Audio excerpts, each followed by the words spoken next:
I'd like to call the meeting to order and welcome everyone to the LaVergne Planning Commission May 27th, 2025 meeting at 6 p.m. We do have a quorum. Our first item of business is to approve the meeting minutes from the April 29th, 2025 regular meeting and May 13th, 2025 workshop. Will entertain a motion. Motion to approve as submitted. Motion to approve. Do we have a second? Or second. We have a second. All in favor say aye. Aye. All opposed, motion passes. There are no public comments this evening that I'm aware of, so we'll move on to item number 3. Final plat, Arbor Ridge, Section 9A, 44 lots on 22.41 acres requested by SEC, Inc. Property located at Waldron Road, tax map 32, part of parcel 4.04, PDR Plan Density Residential Zoning District. Property owned by Brookfield Holdings Arbor, LLC. Mr. Logan. Thanks. So this is the request for final plat approval.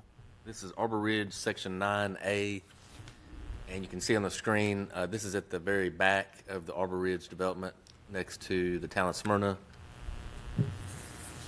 And zooming in, you can see the blue outline here of the site. So this phase is proposing 44 new residential lots. And this is about 22.4 acres total. The zoning map, this is PDR, of course, planned density residential, and it does have the R1 base density. And these are photos of the existing homes and existing streets as they continue to build out.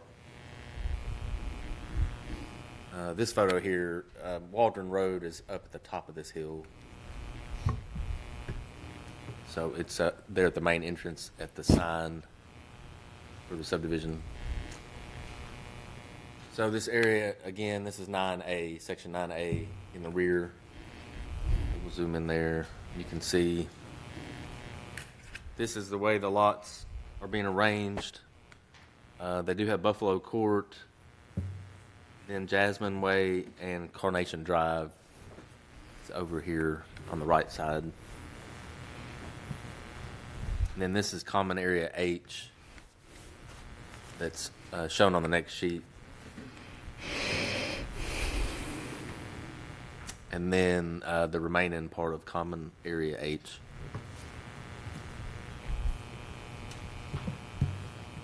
So I don't believe there's any staff comments left from any departments. All the sidewalks are shown on each side of all the new streets. So that completes the report. Thanks. Thank you, sir. Do we have any questions or comments on this item? Just have one question if you get the applicant step up. Is the applicant here this evening? If you would come to the podium, state your name and address for the record, sir. Good evening, Gauss Ahmed, SEC. So on Jasmine Way and Carnation Drive, will you be having a turnaround for emergency vehicles?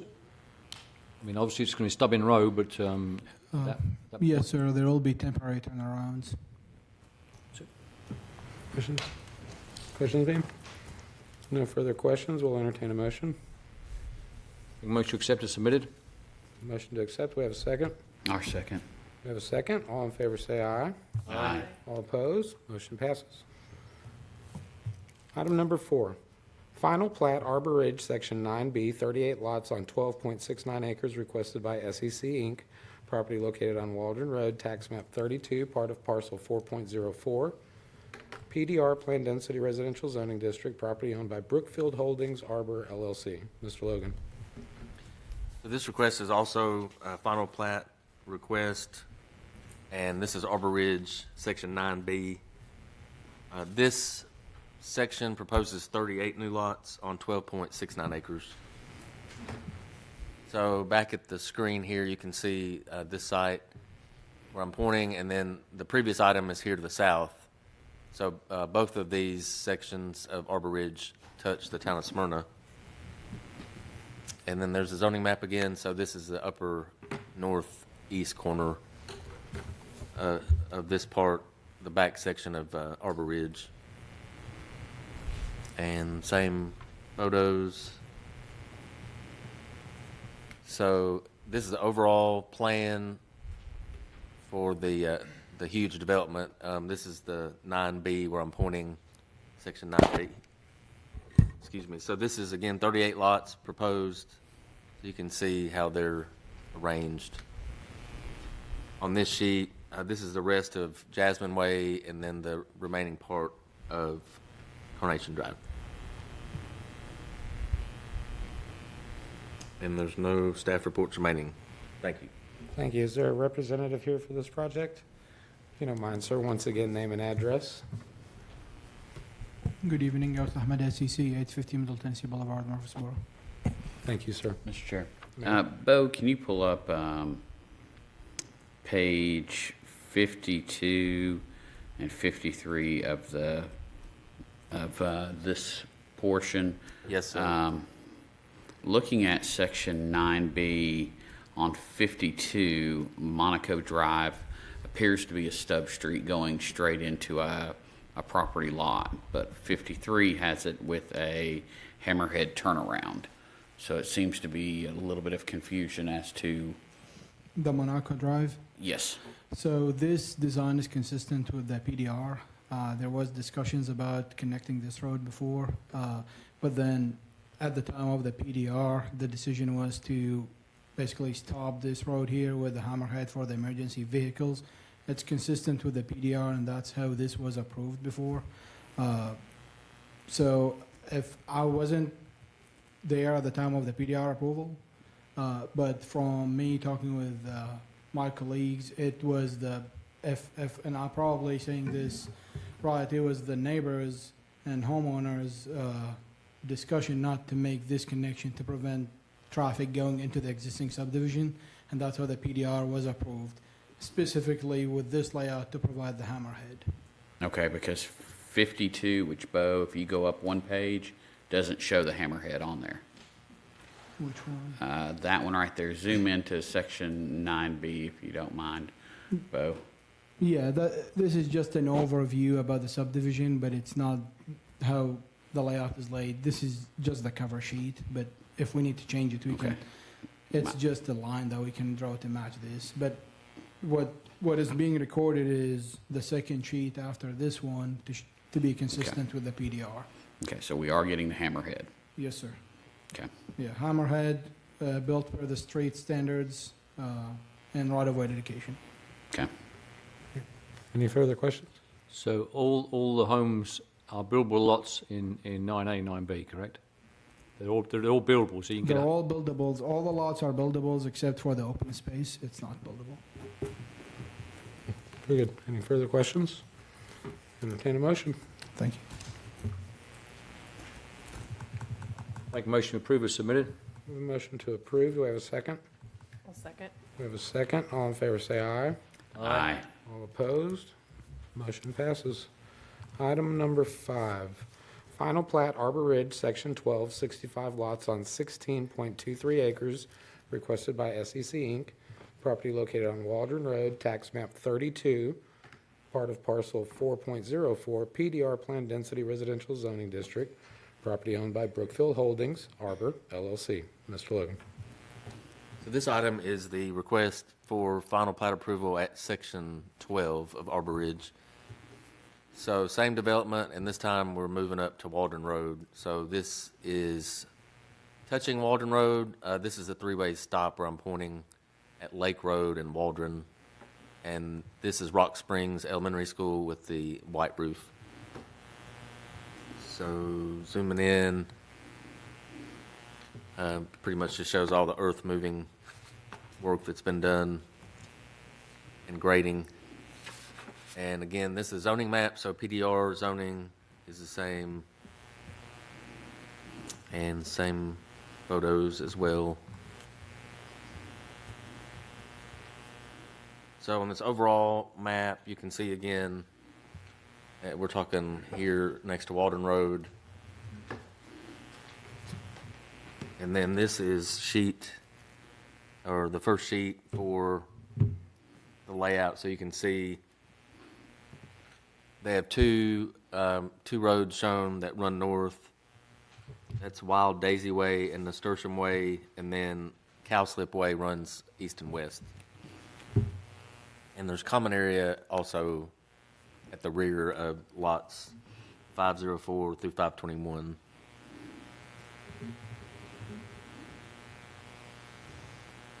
And then this is the other sheet that shows the remaining lots, and they're along Snowdrop Avenue And then this large area, common area C, is at the south end of the property. The north arrow here is pointing to the left, so it's not in its usual direction. And all the staff comments have been addressed, so that's the end of the report. Thanks. Thank you, sir. Do we have any questions or comments on this item? No questions. We'll entertain a motion. Motion accepted, submitted. We have a motion to accept. Do we have a second? Second. We have a second. All in favor say aye. Aye. All opposed? Motion passes. Item number 6, site plan, Chase Bank, new building of 3,333 square feet on 2.26 acres, requested by Kimley Horn. Property located at 101 Floyd Mayfield Drive, tax map 14, parcel 72.1, C2 Highway Service Zoning District, property owned by Chase Bank. Mr. Logan. So this applicant is requesting site plan approval for a Chase Bank, and it would be constructed at the corner of Floyd Mayfield Drive and Murfreesboro Road, as you can see here in the middle of the image. And this site also has a plat on the agenda tonight for a subdivision. So this property would be subdivided into 2 lots. The Chase Bank will be on the corner, and then the Starbucks is proposed to go on the second lot. So the zoning is commercial, C2. And then these are photos of the site. So this is Floyd Mayfield Drive here in the foreground, and then the site is over here in the grassy area. And then this photo, you can see the businesses along Murfreesboro Road in the distance. And again, this is Floyd Mayfield pavement.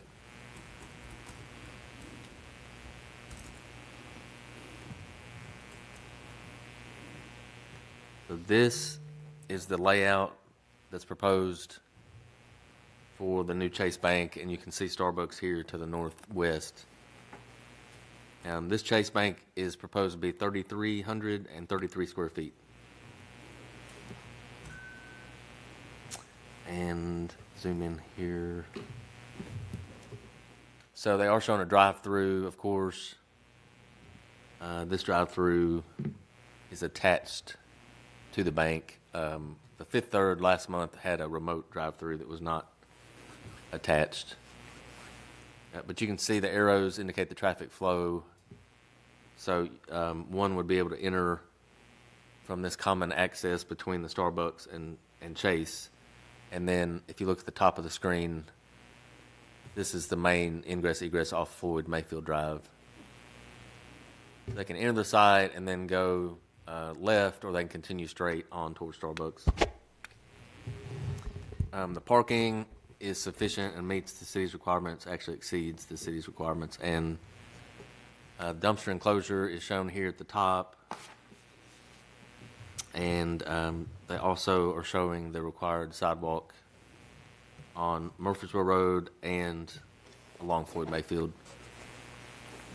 They, last 2 weeks ago, last month, there was a discussion, or excuse me, earlier this month, a discussion of the architectural materials for the exterior.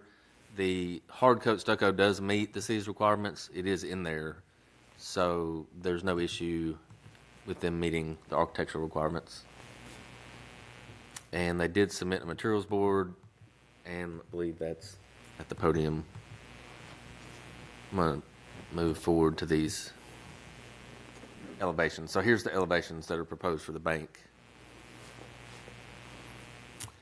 So they have different colors of the hard coat stucco, and then they have a brick base, which is this darker brown color. And then they just have a few different colors, maybe 4 or 5 different colors of hard coat stucco, ranging from the dark brown color to the light gray, and then the beige color. There's no issue with the landscaping either, so I'll turn it over to Mr. Light. Thanks. Thank you, sir. The utilities comments are just for information, but there is one I'd like to read into the record. And we discussed with the developer how they're going to get water and sewer access to those easements we talked about at the workshop that are 2 foot outside. And they said that they will handle acquiring those easements at closing, which we understood the reasoning behind that. Just wanted to read into the record that no permits will be issued by the city until those easements have been acquired or they have changed their design to get utilities in Floyd Mayfield. Very good, thank you. Is there a representative here this evening? If you don't mind, sir, name and address for the record. Yep, Nick Madonia, 10 Lee Avenue, Nashville. And you are aware of these comments from Mr. Lyde? Yes. And feel comfortable with them? Yep, we're working with David and his group to make sure all that gets settled. Thank you. Questions, sir? 2 questions. Mr. Logan, we're good with the architectural overlay for both frontages? Yes, sir. Okay. And then for the engineer, the sidewalks will go to the property line? Is that correct? That is correct. Which sidewalks are you referring to? The Floyd Mayfield? Looks like it goes, at least on here, it's, The one just north of the parking stalls, I believe so. or Let's the see. one that loops around? This is just past your entrance and exit on Floyd Mayfield. Very northern portion of it. Looks like it stops just short of it. He's talking about up here. You're on the right screen, Bo. Just zoom in. Okay. Me too. Okay. And I gotta go back. It looks like it's. It's That was it. nope. Keep going across. Yeah. There you go. We'll take that to the property line, yes. That'll go to the property line. Okay. I'll make a. Go ahead. Slogan, on the signage, did you review a signage package? I don't see it in here. The signage? They have not. If it goes to Boza, it'll be reviewed then. So I presume where the white background is, that's where your logo is going to go? The white? Where the white is going to go? Your logo, I'm presuming you're going to put a name on the side of the bank? Oh, yes, that is correct. Yeah, we haven't submitted the signage package yet. So if you look at that, back one, Bo, if you would, please. Back one more, one that shows that one there. So your sign is going to go on top of the building there, would that be correct where the white is? So I believe our main logo, and Lisa, you can correct me if I'm wrong, if you go back one, it'll go above the main entrance there on the gray. Is that Okay. correct? Yeah, that'll be the main logo to the building, There. which that is facing west on the plans. Comfortable, sir? And I appreciate you working with us on the entranceway onto Floyd Mayfield. I think given the 3 lanes there, that the 34 feet is a lot better for everyone involved. Of course. With that, I'll make a motion to accept as submitted. We have a motion to accept as submitted. Do we have a second? Ms. Howard, second. All in favor, say aye. Aye. All opposed? Motion passes. Item number 7 has deferred, correct, Mr. Logan? That is correct. On to item number 8. Site plan, 314 retail building, new building of 9,750 square feet on 1.01 acres, requested by Danny Womble. Property located at 314 Old Nashville Highway, tax map 17D, Group B, parcel 15. C2 Highway Service Zoning District, property owned by Good Brothers LLC. Mr. Logan. So this is another site plan request for approval. This is 314 Old Nashville Highway. So this is right across from Jackson Station Apartments that you can see where I'm pointing here. It's at the corner of Woody Thomas Drive and Old Nashville. So here you can see the existing house. It's a yellow house, 2-story, and then there's a detached structure too that you can see the roof here where I'm pointing. And this is zoned C2, which is this red color here. So it's zoned commercial already and has been for several years. So here's a photo of the front of the home as it faces Old Nashville Highway. And you can see the other structure to the left of the house. And then the, looks like mostly gravel driveway that's existing. And different angle, again, that's the primary house, and then the other two-story detached building. So they have submitted a materials board with samples, and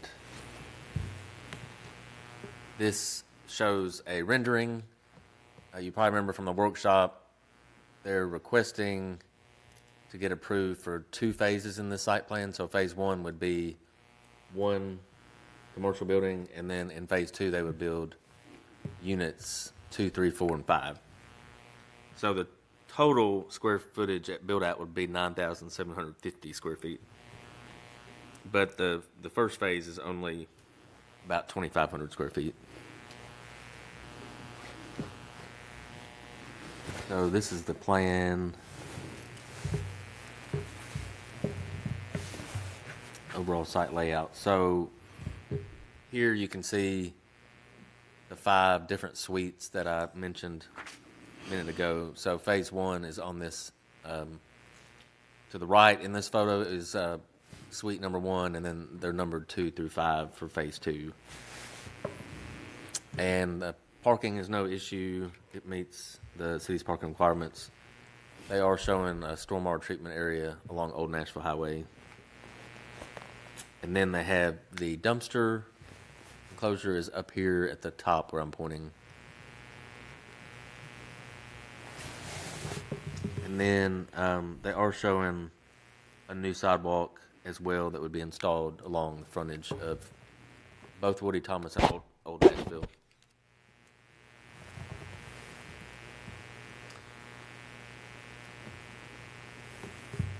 And I believe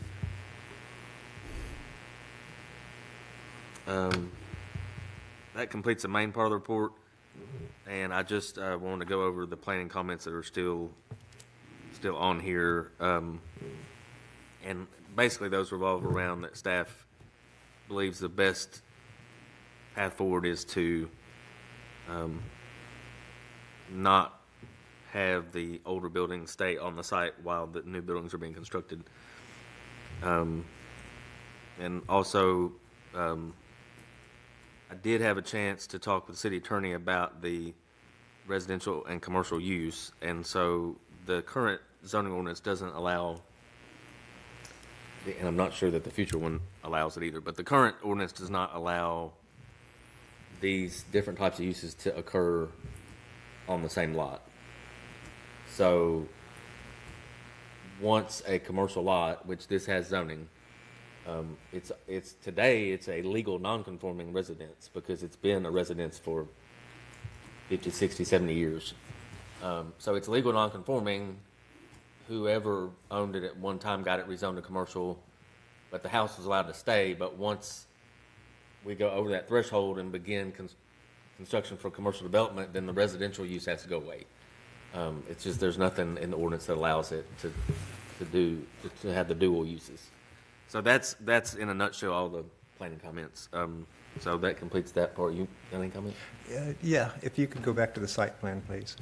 The utilities comments are for the developers' information only, just locations of utilities, make sure no one drills a hole in the side of a city water line, because we don't like it when that happens. But one point I would like to make here is to the site plan.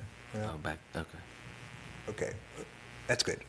Right here, and I've talked to the engineer about this, where the sidewalk cuts the corner through the private property, they would have to dedicate by deed an easement for us to maintain that.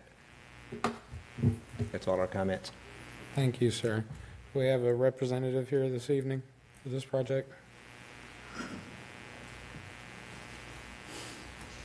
Name and address for the record, gentlemen. Danny Womble and Chandler Floyd, Womble Associates, 216 Centerview Drive in Brentwood, Tennessee. Thank you, sir. Have you seen these couple of comments?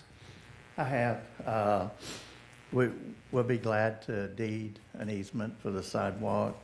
And we have been talking about the utilities, and we have agreed today that we'll pothole the water line, figure out where it is, figure out the depth of it. If it will require a revision to the drainage, then we'll do that revision. We'll provide all that at the pre-construction conference if it's needed. In other words, we'll do whatever staff engineers require us to do to protect the city's water line during this construction. Any questions or comments from the board? Mr. Womble, where are we with the, I know we spoke at the workshop about possibly surveying the property, and now we've got where the city planner has gotten with our city attorney where we can't have the house and a commercial use on the same parcel. And I know that was a big hang-up from the workshop. So does the applicant want to do a survey on the property and go through that process, or are they looking at demolition, or where are we at with that part? Well, where we were with that, we thought the way that it was left at the workshop meeting was that the city attorney and the city was going to research whether there was going to be the possibility to do some type of development agreement to commit to a trigger point where the residential buildings would have to come down. And what was discussed at the workshop was a range of time of something between 6 and 9 months after first phase was completed and a tenant was moved in. So we hadn't heard any resolution to that, whether that was a possibility or not. So we were hoping that would be possible, and then the owner developer would commit to tear the residential improvements down at that time. From what I'm hearing tonight, it sounds like that rather than looking at that possibility of a development agreement to do that, what I'm hearing sounds like you're saying it's got to come down now before he builds or finishes building phase 1. That's correct. That's correct. It does have to come down. So any commercial construction that takes place is going to necessitate the removal of that residence. Okay. So that hadn't been communicated to us until tonight. So if that's the case, then let me ask my client to come up and see if he'd like to voice an opinion on that. Good afternoon. Name and address. Amin Zakir, 6007 West Fork Drive. In the first, I would like to thank God today. I received my second baby boy, which we gonna get big family. I came here to United States 2007 alone by myself. Now I have a wife, 2 kids. Even if I'm not able to finish this project, maybe my sons in the future could finish this. This is one of my dream.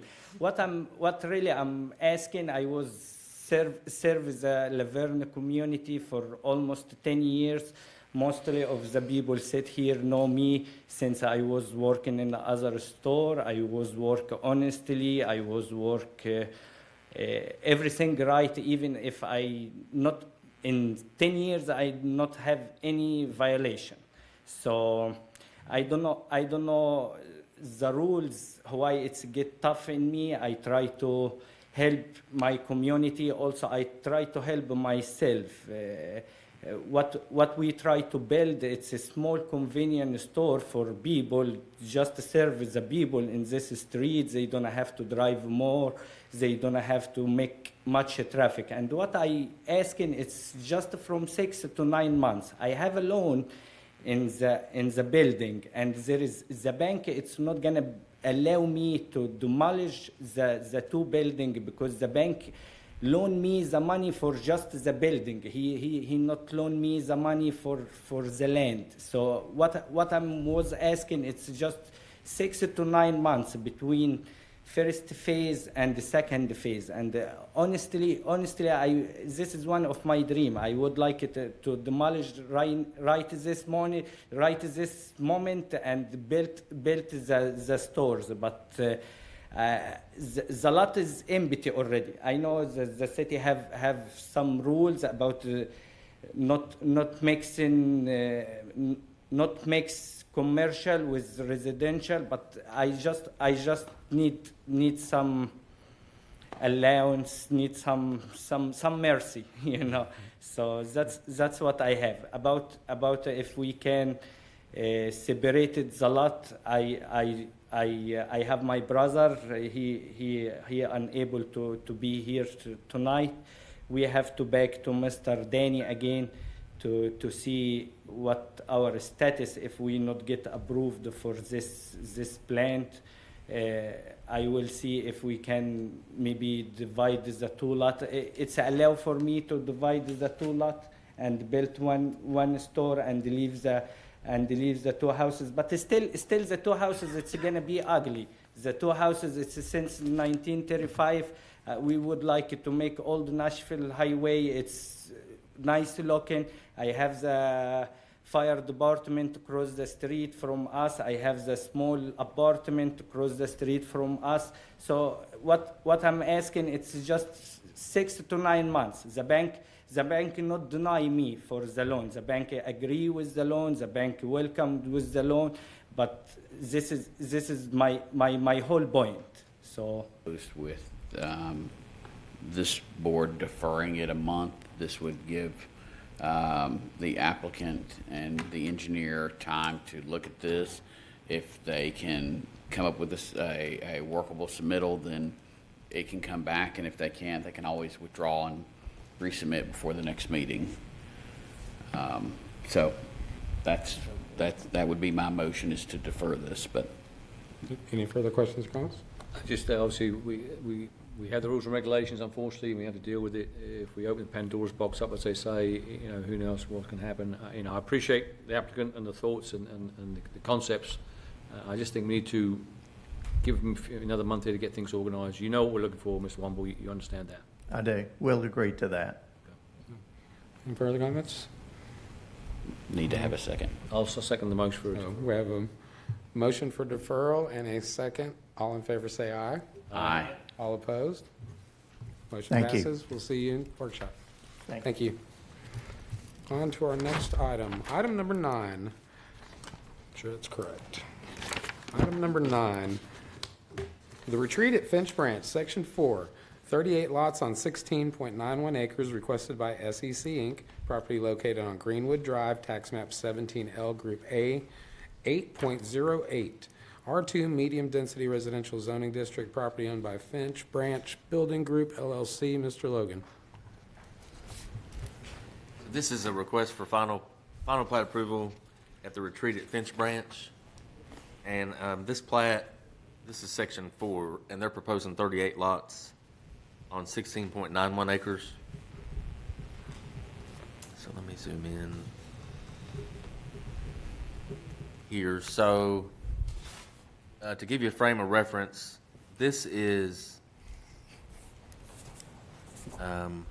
Irvin Road is up here where I'm pointing, and then this is Greenwood Drive up at the very top right. So Greenwood runs north and south, and Irvin basically east and west.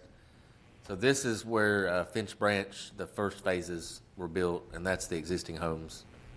So to the bottom, or the southwest, is this blue outlined area, and then another one in the opposite side of the image. So these are the areas where we're talking about for Finch Branch, Section 4, and then the other section that's on there tonight. So this is zoned R2, medium density residential, which is this darker red color. So this is a huge area of R2 in the middle of LaVergne, and the zoning with these phases is not any different than the previous phases. This is the entrance sign, the brick sign that says the retreat at Finch Branch. So this is existing at the phase 1, at the corner of Irvin and Greenwood Drive, and then these are the mail kiosks in the distance where I'm pointing. This is a photo of the existing construction and grading that's going on. And then these homes are in the earlier phases 1 and 2 that have been built out over the last 4 to 5 years. So, let's see.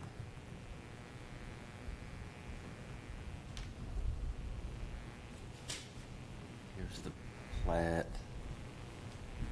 So you can see this box on the left is labeled sheet 3, and then the one to the right is sheet 2. So those are the two areas that we're looking at. So this is that far right side on sheet 2, and it includes Legion's Court and Bullfinch Court. So it's kind of a hammerhead layout, and then these lots are arranged like so around Legion's Court. And then the other box, which is labeled sheet 3, actually has the rest of Spring Street, and then Spring Street has a bulb here at this 90-degree. It's a type of a cul-de-sac, and the cul-de-sac design called a bulb, and then the Spring Street turns around and goes back to the east. So all total, it's 38 lots on about 17 acres. And there's no staff comments remaining, so that completes the report. Thank you, sir. Do we have any questions or comments on this item? Chairman, can we get the representative? I just want to make sure these are all buildable lots is my question. Yes, sir. If you don't mind, sir, name and address one more time. Good evening, Gauss Ahmed, SEC, 850 Middle Tennessee Boulevard. Yes, all lots are buildable except for the common areas. Okay, good. Appreciate Yes, sir. it. Thank you. Sir? One quick question. I'm looking at the different quotes for the top. They're very They're, all over the place. yes, that's what I was going to say. They're we- kind of wild. I didn't know if you could address that because it looks like we're going anywhere from $75,000 to almost $500,000 Which one? for the different top coat for it looks like for the streets. Miss, Can you, Mr. Logan, can you go to the bond just so I know what we're talking about? House. House. Gary to the rescue. thank you, Mr. Gary.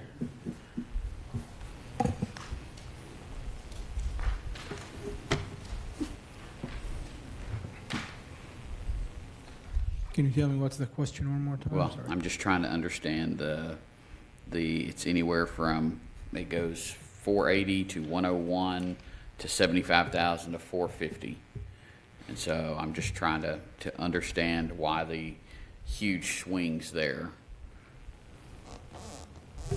So the 480 is the total for paving. The bond is for just the topping layer, which is the 1.5 inch. Okay. Satisfied, sir? Yes. It's a total paving bid here. So we just take the 1.5 inch asphalt topping. That's what they're gonna leave. Okay. Yeah, and I see it now on the other one. Mr. Gary, would you like to touch on that? Yes, sir. We reviewed these, and two things. A, what Mr. Ahmed said is correct, but also we looked at the median cost to make sure that at least two of them were at or lower than what they used as their estimate. We used the higher between median and average. And then we took a look at that and compared it against other costs we're getting for similar projects around the city, and the 210,000 appeared correct. Very good. Yeah. Secretary, any further questions or comments? We will entertain a motion. Motion to accept as submitted. Motion to accept. Do we have a second? Second. We have a second. All in favor say aye. Aye. All opposed? Motion passes. Item number 10. Final plat Starbucks, 2 lots on 2.26 acres requested by DMG LLC. Property located at 101 Floyd Mayfield Drive, tax map 14P, Group B, Parcel 4, C2 Highway Service Zoning District, property owned by Restaurant Retail Properties LLC. Mr. Logan. Thanks. So this is the plat that will subdivide the lot that we talked about earlier tonight with the Chase Bank. So you can see it there on the screen, outlined in blue. And zooming in, you can see, in case you forgot, the bank, Chase Bank will be here on this corner closest to Floyd Mayfield, and then the next lot will be the Starbucks. So there's no zoning problem. Here's the photos. So this is Murfreesboro Road in the foreground, and you're looking north, northeast toward the site. So Floyd Mayfield is over here as it comes up to the traffic signal. And then this is from Floyd Mayfield. And another angle from Floyd Mayfield. So you can see the large boulders that are out there today to keep trucks and other vehicles from parking. So these are the elevations for the proposed Starbucks. And this is the main entrance at the bottom. Oh, I have it backwards, sorry. This is the main entrance elevation at the top, and then this is the patio entry elevation at the bottom. And they are proposing a lot of brick on this building. So then this is the drive-through elevation, so the drive-through's here, and then this is the rear elevation at the bottom.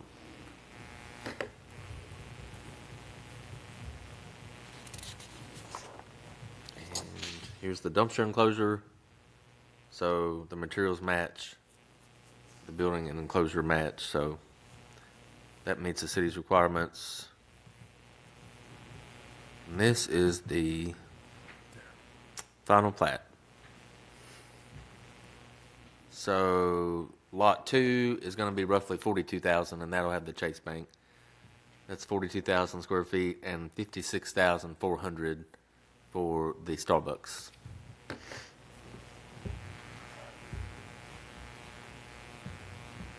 And I don't We're into the believe, site plan now. is there any comments left? I don't believe so. I had my one. Oh, there is one comment from Mr. Lott. Thanks. Okay, same as before, no permits will be issued by the city until easements have been obtained, providing access to the site to the existing public water and sewer to the north, or failing that, the design is changed to access water and sewer in adjacent public rights-of-way, just for the record. Thank you, sir. Representative for this project? Name and address, sir, if you don't mind. David Abbey, Development Management Group, 4209 Gallatin Pike, Nashville. So you heard and Yes, sir. agree with Mr. We're good. Ladd? We'll work through that. Any questions or comments for the applicant? Thank you. Thank you, sir. We'll entertain a motion. For the final plat, I make a motion to accept as submitted. Motion to accept. Do we have a second? Second. We have a second. All in favor, say aye. Aye. All opposed? Motion passes. Item number 11, site plan Starbucks, new building of 2,500 square feet on 2.26 acres requested by DMG LLC. Property located at 101 Floyd Mayfield Drive, tax map 14P Group B, parcel 4. C2 Highway Service Zoning District, property owned by Restaurant Retail Properties LLC. Mr. Logan. Thank you. If anybody doesn't know where the Starbucks is going, please get with me after the meeting. I'm going to skip over all of that. I don't think we need to see the photos 5 times. And I covered the elevation, so I'll skip that too. Let's just go on to the site plan. This submittal was a little bit different in that the final plat was tucked into the site plan instead of 2 separate documents. So we just had to find everything. So here we go. This is the layout that shows the Starbucks. So the building is 2,500 square feet proposed. Still don't like it. I want it larger here. Okay. That'll work. So here's the 2,500 square foot building. They're showing the patio here on the Floyd Mayfield or the bank side. And then here's your queue for the vehicles in the drive-through, and then the drive-through window will be here on the northwest or the Nashville facing side. So that's your drive-through window. And you can enter and exit down here from Murfreesboro Road with this ingress egress. There's left and right turn lane going out, and then one lane in. And then I know I covered it with the bank, but this driveway here also goes back to Floyd Mayfield, which allows customers to come in from Floyd Mayfield. So they can enter the site from both roads. And then this is two-way traffic here in the front. There's two arrows here. So that two-way traffic continues on over and, of course, goes in front of the Chase Bank. And, of course, they're showing for reference, this is the queue line for that drive-through at the bank. So they are showing the 5-foot landscape buffer, so there's no issue there. And the sidewalk is shown also in the Starbucks, so there's no issue that. And they had plenty of parking as well. And then the last, I went over the dumpster enclosure materials, but the dumpster for Starbucks is here where I'm pointing, and then this dumpster over here is for the bank. So they're close together up there on the rear of each building. Other than that, the lighting plan is fine and the landscaping plan is fine. So there's nothing left from planning. Thanks. Thank you. Engineering? Yes, sir, same comment as the others. Again, no permits will be issued until the easement and the water and sewer access is finalized. One thing I do want to point out, both, you could go to page 252 of 274 or C 8.0. Just want to, we went over this at workshop and just wanted to kind of go over it again real quick. C7.9,000. All right, and again, this, we are going to be losing that XL lane here along on Murfreesboro Road in here as it comes off of Floyd Mayfield, and that was absolutely mandated by TDOT. So they were adamant on that. So I don't think there's any wiggle room on that. Just wanted to make sure everybody's clear that that's going to go away with this construction. Yes, sir.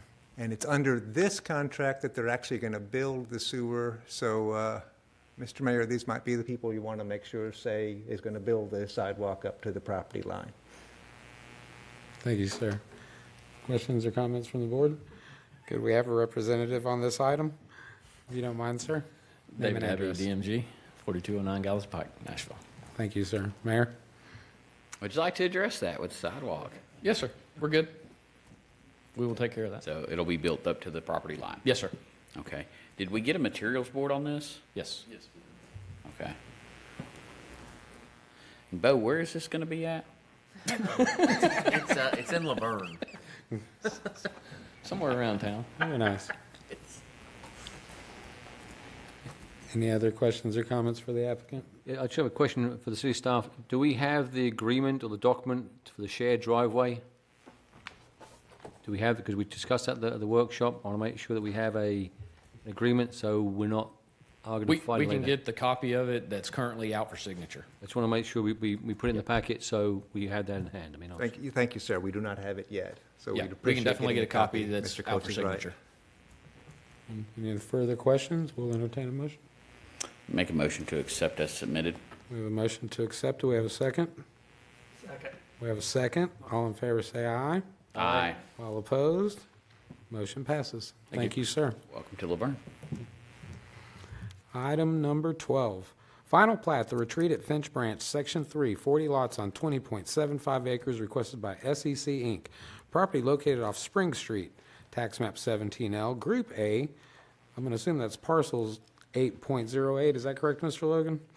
R2 Medium Density Residential Zoning District, property owned by Finch Branch Building Group, LLC. Mr. Logan. Thanks. So this is final plat request for Finch Branch, and this is phase 4. And they're proposing, this is section 3. They're proposing 40 lots on 20.75 acres. So I know we went over it earlier. This is Irvin and Greenwood drives, and so Irvin and Greenwood is where this development started with phase one, and that's where the picture is of the entrance sign. So these phases are all the way at the back, and they back up to this large blue area, which is I-2 heavy industrial zoning. So they're pretty much on three sides have industrial warehouse and distribution parks around them, but you don't necessarily know it when you're out there because there is a lot of buffer and landscaping with mature trees that cut off a lot of that sight line and noise that you might expect. So this picture here is of the road and the box culvert that's under construction, and those are the existing homes, of course. So for section 3, they have sheet 3 and sheet 2. So this is the dividing line in your packet between the sheets. But more or less, these are also being built along Spring Street. Get more detailed here. So this shows the lot arrangement. But the existing Spring Street is here to your right, so you can see with the dotted line, this is where they're extending out Spring Street. And then curving it around for lots 227 to 223. And then Shiloh Drive will extend to the south and meet the other area of Shiloh Drive.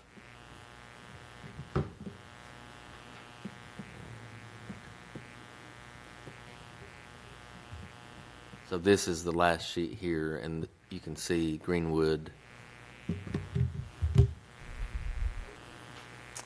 So this is existing homes that are already built, and then this is where they're extending Purple Finch Court across the creek.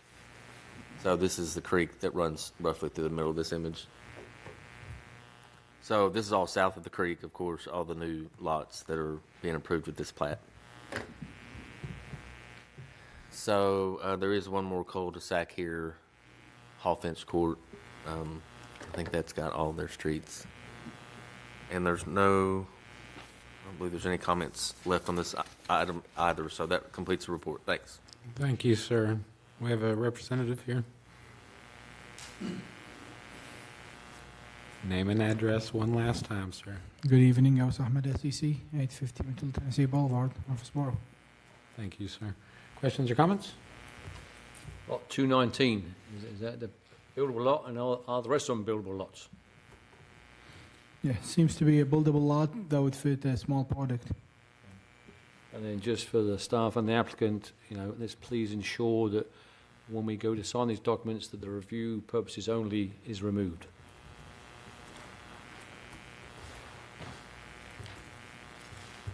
Go ahead, Mr. Chairman. Any other questions? I'll entertain a motion. Make a motion, approve as submitted. We have a motion to approve. Do we have a second? Second. We have a second. All in favor say aye. Aye. All opposed? Motion passes. Thank you. And item 13, bonds and letters of credit update. Ms. Brown. Good evening, Commissioners. You should have the updated bond list in front of you. There is one that is being renewed probably by this coming week. So that's all I've got. Thank you. Any questions or comments on this item? Thank you, everyone, for your time. Meeting adjourned.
name is Mr. Ritchie, and I am the super scientist, and I see some familiar faces who've seen me before. Perfect. Good. Well, hands down, guys. Today I've got lots of different experiments we're going to do. We're going to do a bit of a show for you. Then at the end, over here, we've got a very special take-home that you're going to get to make, okay? So we're going to have lots of fun. Now, I'm going to need lots of helpers. If you want to help me, stay on your bottoms, put 2 hands up in the air, give me some big smiles. Lovely. Hands down. Now, for our first experiments, we are going to dive right into the deep end. We are going to talk about a very dangerous thing. We're going to talk about electricity. Now, who knows what electricity does? What things can electricity do? Yes? It can electrocute you. Now, is that a good thing? No! So what's a good thing electricity can do? It can make you, like, if the power's out, you can, like, make some electricity and make a light bulb. Okay, you can get a light bulb to work. What else does it power? Light bulbs? TVs? Our brain. Well, sometimes maybe, I don't know about your brains, but it powers different things. Computers, TVs, electricity gives things power. Now, one of my friends says it can do something dangerous also. It can shock. Now, I've got a special machine. This machine here is called a Tesla coil. Can everybody say Tesla coil? Tesla coil. Now, what this does is this lets me use electricity in my hands. Now, in a minute, we're going to turn the lights off. So don't be scared. First, though, let me show you what my machine does. When I plug this into the outlet, is it making any sound right now? No. Can I touch it? Yeah, nothing happens. There's a little button here. As I turn the button, can you hear that? Yeah. That is now the sound of live electricity. If I put my hand near it, what would happen? I would get shocked, okay, and it would really hurt. Now, I'm going to turn it down so when it's not making any sound, it's not going to hurt you. And first, I need a brave helper who's feeling nice and strong and tough. Come on out, my friend. You look like a brave guy. Big round of applause for my friend. Okay. You can stand right here. What's your name? Damien. Okay, turn around, buddy. Now we're going to turn the lights down just a little. Down. Don't be scared, guys. Okay, we're going to make it just a little darker. Oh, that's perfect. That's not too dark. All right. Now, what we have here is a light bulb. Now, this is the same sort of light bulb that we have up in the ceiling. Now, you're going to hold this in 2 hands and do not drop, okay? Hold tight. Face everybody for me and take a couple of steps back. Okay, now, we are going to turn the Tesla coil on and move it towards the light bulb. Now, hold it out straight. Don't drop. I promise it won't hurt. Now, when I turn this on, how do we know the electricity's on? The noise, it starts to buzz. Now, I'm going to move this towards the light bulb. Now, as I do that, what does it start to do at the bottom? Just a little bit. It starts to light up. Look again. It's lighting up a little bit. Hold it up so people at the back can see. Watch. It lights up. Now, am I touching the light bulb? No, there's a big space in between the light bulb and the Tesla coil. Now, if I put my hand in that space, what would happen? You can get shocked. I would get shocked, okay? Now, what we're going to do, I am going to show you the electricity. Right now, it's invisible. We can't see it.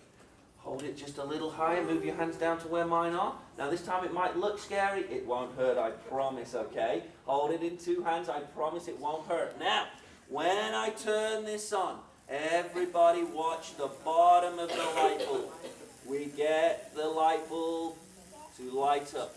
Now, as I get closer, the electricity is attracted to the bottom of the light bulb, and you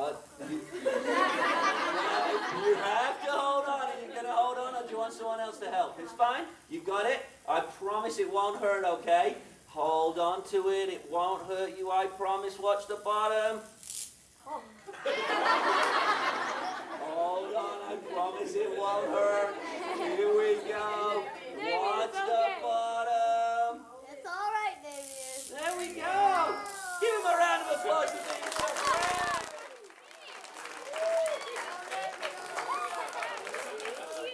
So, you can see the electricity now traveling through the air. What color is it? Purple. Purple, it's pink, it's got white and yellow in, and it's jumping through the air to the bottom of the light bulb. Now, what we're going to do next. Great job, my friend.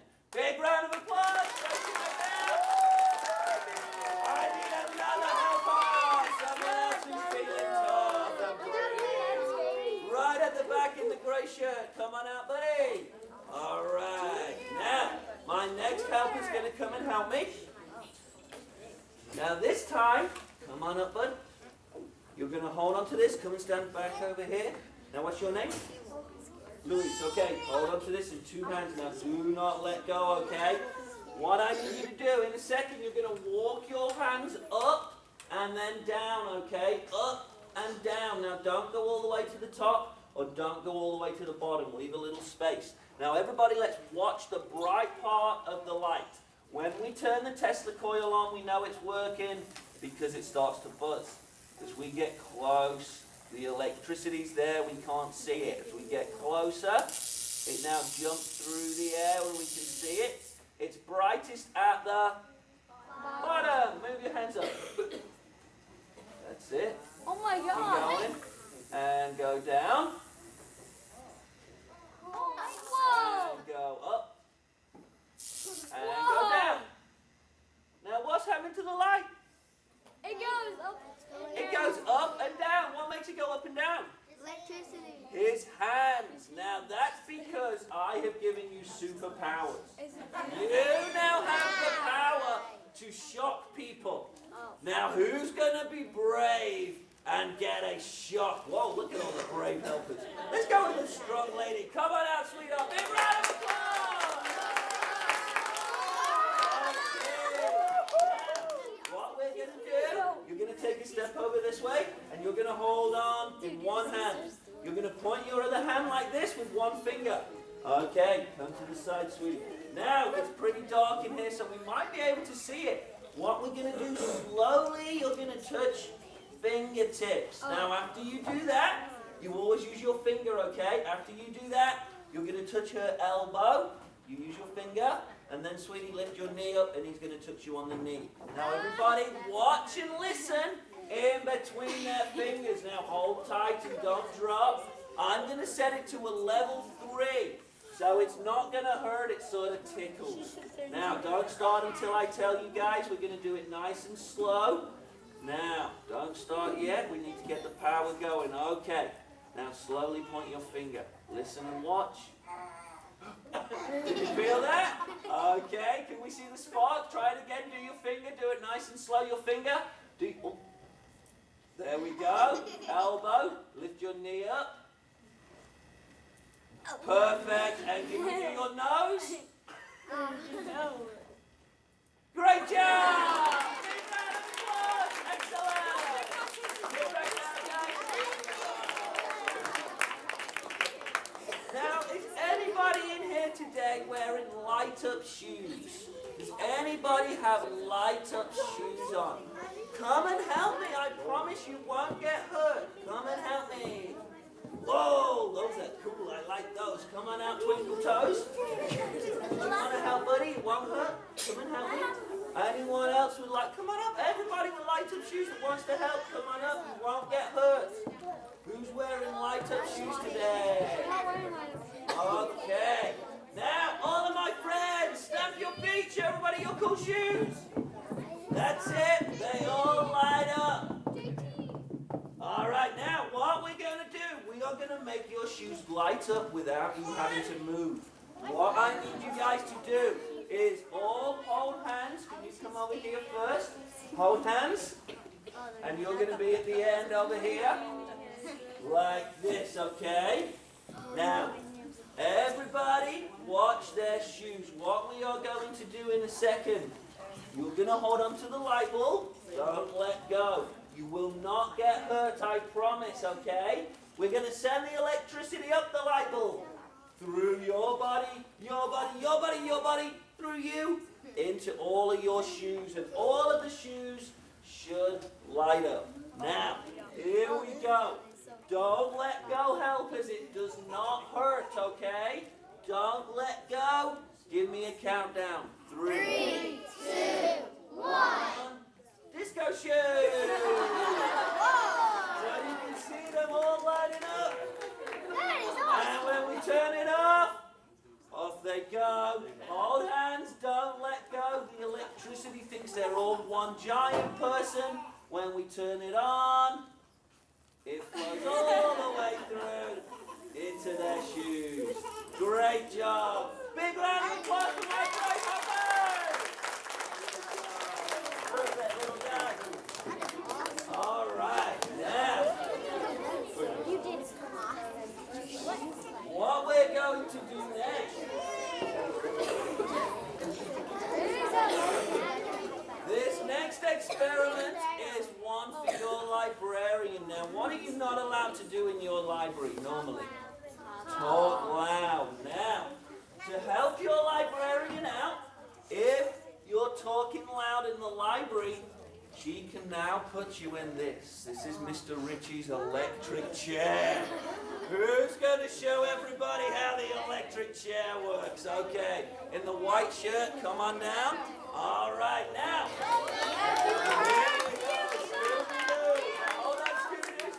Stand up now. If we look at the chair, this is made of plastic. But look, the legs are made of metal. It's all connected with metal, and there are 2 spots on the seat, okay?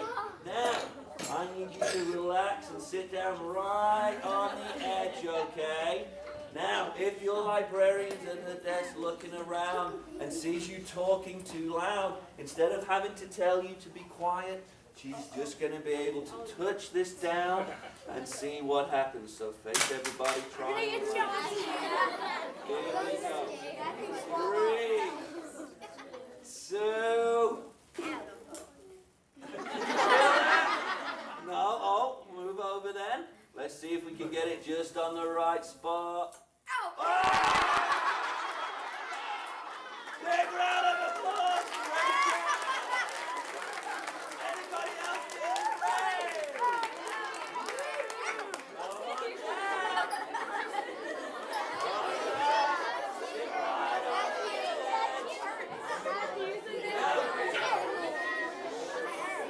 Now this is good for parents as well, guys. You can get one of these if your kids aren't eating their vegetables at dinner. You can use this. So here we go. Face everybody. Try to stay calm. And sit down. And... Ah! Great job. Thank you. Now, for this next experiment, I need a little lady. You will not get hurt, I promise. I need a little lady. Okay. Now, my friend here, turn around, has got a beautiful smile. Show everybody. Okay, now, you're going to be Mother Nature, and you're going to be mad and angry, so show me an angry face. That's a happy face. She's okay. All right, Princess, what we're going to do, this is the Earth. Who lives on Earth? All right, now, we're going to turn the lights down. Now, we've got some nasty weather the last couple of days, so stand back here, Mother Nature. Hold on to this. This is a thundercloud. Now, when we have a thundercloud, we get rain and we get lightning. Oh my God! You can see the lightning strike. Now, if the lightning hits the wrong spot, it can do a lot of damage. Now, stand back, sweetheart, just for a second. Here, this piece of paper is going to be a tree. Now, if you're ever outside in a thunderstorm, one of the worst places you can stand is under a tree. Now, hold on to this, Mother Nature. Don't let go.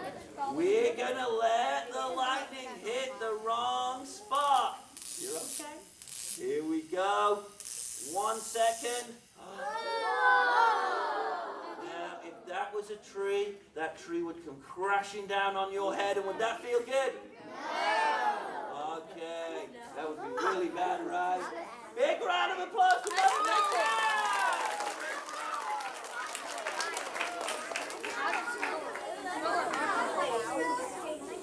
All right, friends, now we're going to put the electricity away. If you came up to the front and have helped me already, please don't put your hand up. Let some other people come and be my helpers. I have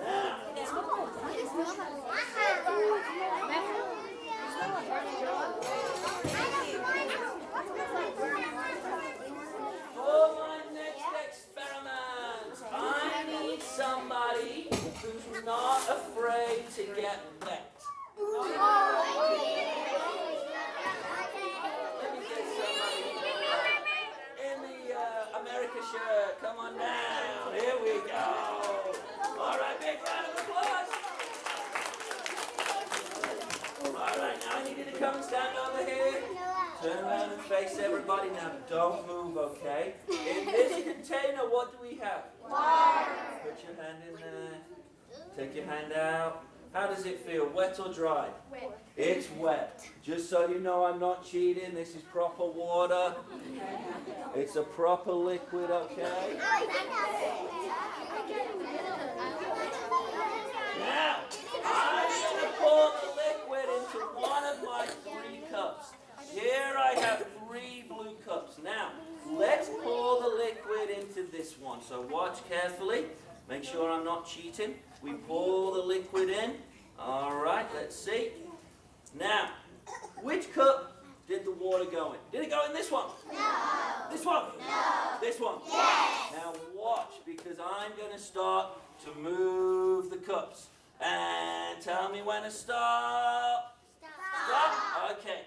Is the water in this one? No. This one? No. This one? Yes. You guys are too good for Mr. Ritchie. All right, I'm going to go really quick this time. Now remember, it's in this cup, right? No. Watch where you think it is as we move them around again. Tell me when to stop. Stop. Okay.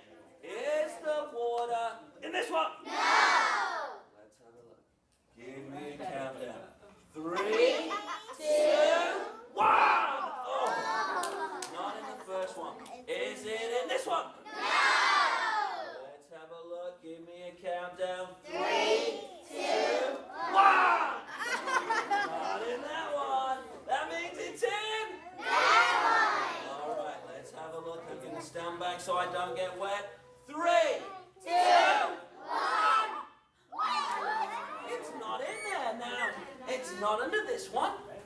It's not under this one.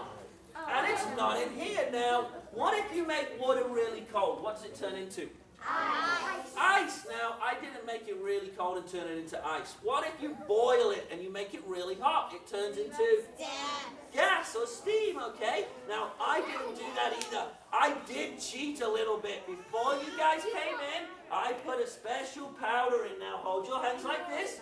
We're going to tap the side of the cup. 1, 2, 3. So we give it a few taps and we turn it upside down. Now. What? Poke it with your thumbs. Is it hard or soft? Soft. Let Mr. Ritchie feel. Rub your hands together. Do they feel wet or dry? They're dry now. So what we're going to do, we turn the water from a liquid to a dry gel. Could you drink that now? No!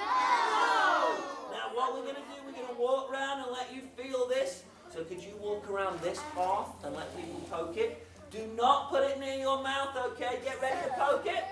Does it feel like a liquid? That's it, you ready to go? Poke, poke, poke, poke, poke, poke, poke. Oh, it feels weird. You feel like that? I got one.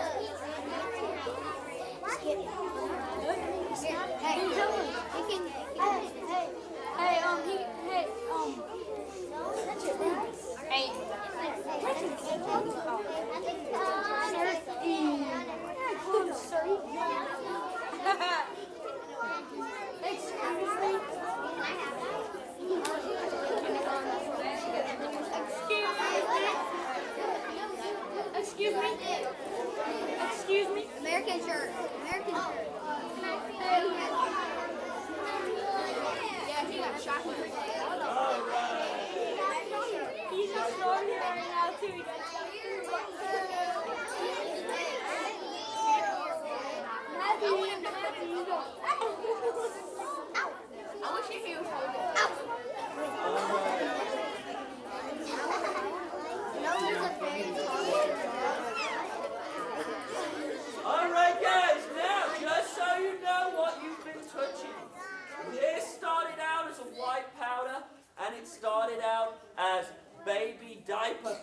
polyacrylamide. It's also used by astronauts in space, okay? It turns a liquid into a soft solid. Now, we're going to move on, and we're going to talk about one of my favorite things in science. We're going to be talking next about a special thing. Who knows what this is? Dry ice. This is dry ice. Now, dry ice is one of the coldest things in the whole world. It's 109 below zero. It's so cold that if you touch it with your finger, it will burn your finger. So you can never touch it. It's so cold, it feels hot. So you can never touch this unless you're wearing a glove. Now my hand's getting really cold in the glove, but luckily it's not getting burnt, okay? Now if you move it, what can you see? Smoke. Steam, smoke. Dry ice is called dry ice because it's not got any liquid, okay? It's never a liquid, it's a gas, a frozen gas. Now, what we can do is lots of fun things with it because it's cold and because it's a gas. Now first, I need two helpers who've not been to the front yet. Let's get in the blue at the back and in the white. Yep, come on out. All right, now I'm going to give you a quarter and one to you. I'm going to give one to you, buddy. Stay where you are. I'm going to give one over this side to you, sweetheart. Stay where you are. And in the middle, in the white shirt. Okay, now, if I give you a coin, put it in your hands like this. Everybody else, put your hands together like this. Now, let's create heat by making some friction. So slowly rub, you don't really feel much. Let's get quicker. And let's get quicker. And let's go full speed. Rub, rub, rub, rub, rub. And touch your cheeks. How do your hands feel? Hot, right? Now we want to rub, rub, rub to make this coin hot. So keep rubbing. Rub, rub, rub. Now we want the coin to be hot enough to start to dance. Now to make it dance, we hold it at the top. We're going to push it down. 1, 2, 3. Can you see it starts to move all on its own? So it starts to shake back and forth. Now, did we hear anything when we first pushed it in? Yeah, we heard a sizzle, okay? Now hold the top of yours. Make sure we don't touch the ice. Hold on to it. Here we go. 1, 2, 3, let go. Perfect. Stay at the front. Push yours in. 1, 2, 3. Lovely. Okay, stay at the front. Who else has got one?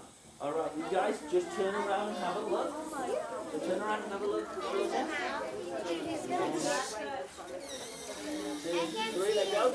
That was a hot one. That was excellent. So you can see it start to shake.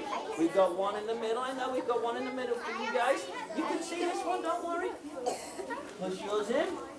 Don't touch the ice. Be careful. 1, 2, 3, let go. Perfect. And then one over this side. Watch out. We've got one over here. Push yours in. 1, 2, 3, let go. Excellent job.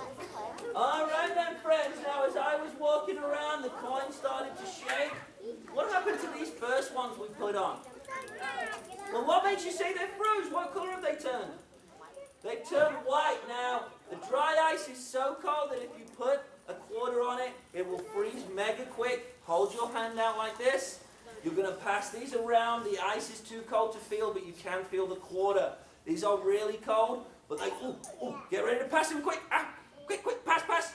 Quick, quick, pass it around. Pass it around. Pass it around. Pass it around. Pass it around.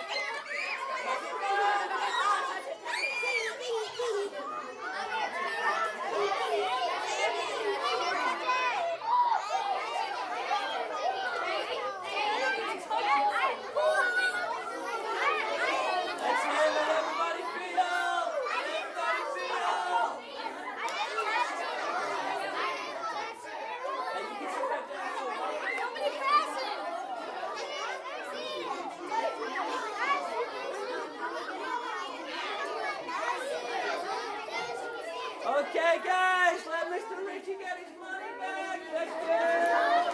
Thank you. Anybody else? Lovely. Okay.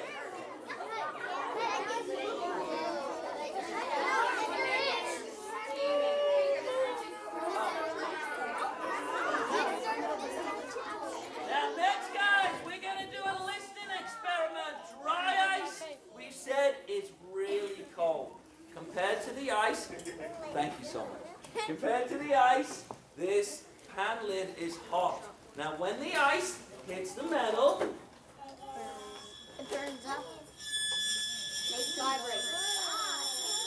you get one sound.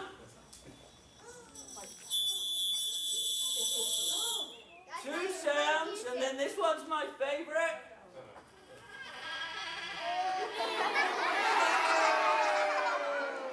Is that you? Wah! So we got one here, and then in the middle's that stinker.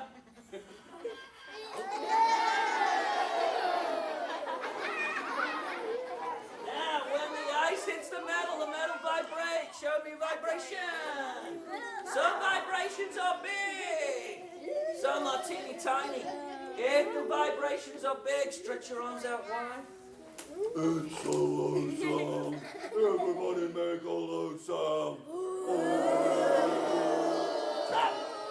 If the vibrations are small and close, put your hands really close. It's high!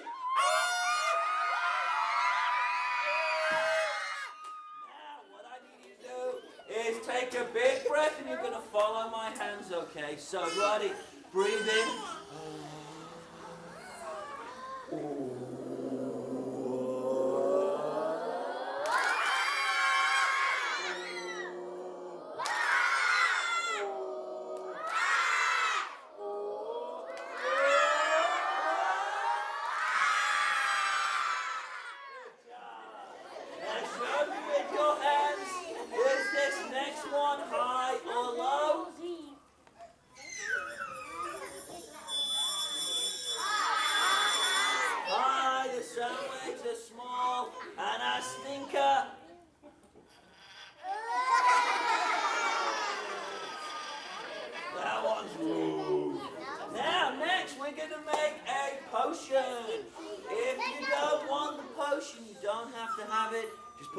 On your head. If you do want it, stay on your bottoms and I will try to get you. I need two helpers who've not helped me yet.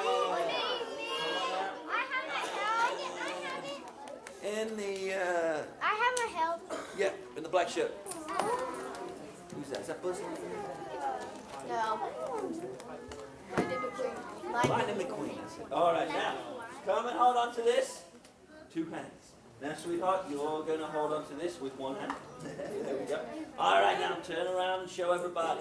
Now, what we're going to do, we're going to make a potion using our dry ice. So with my hammer, I'm going to break it up into some little pieces. And we're going to put those little pieces in the container. So let me just see it for 1 second. Now, hold this in two hands. Do not drop it. Will not hurt you, okay? I promise. So be brave. Face everybody so they can see. Now be really brave. Hold it in two hands. It won't hurt you. Turn around. I'll hold it with you. Turn around and face everybody. Okay. Now hold tight. It doesn't hurt. Can you hold it for me? Yeah. Hold tight. All right. Now. That's perfect. Now just take a step back. Add a squirt of super science liquid. Now don't be scared. A little bit more than that. There we go. Give it a squirt. Perfect. We add a little bit more. And now put that back on the table. This is now a super science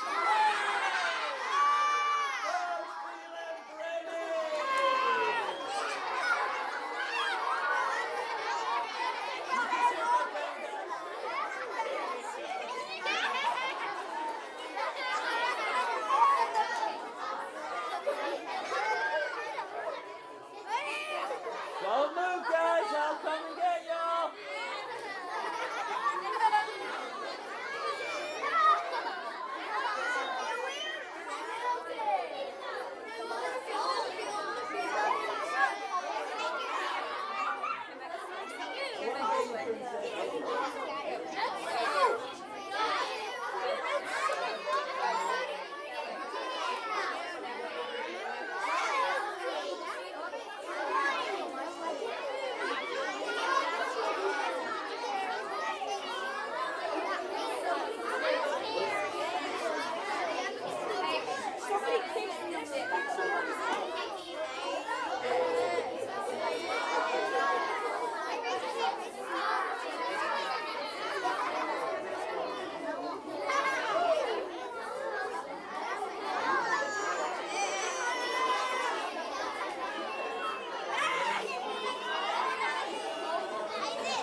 do an explosion next, okay?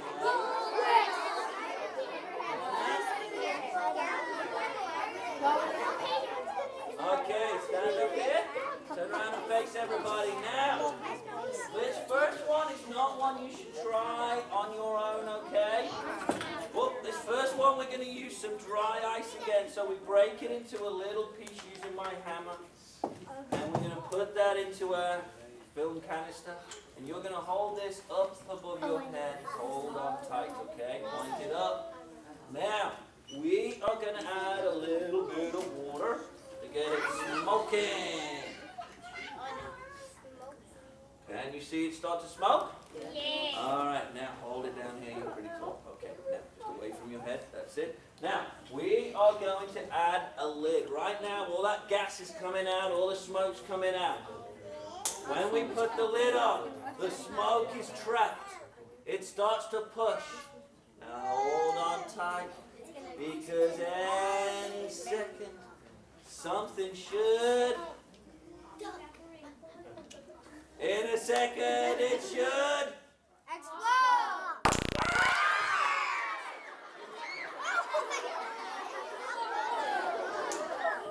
Five, 4, 3, 2, 1. sit back down. Anyone else want to go?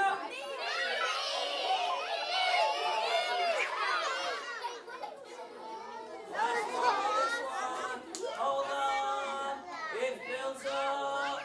The smoke pushes until there's no space left. And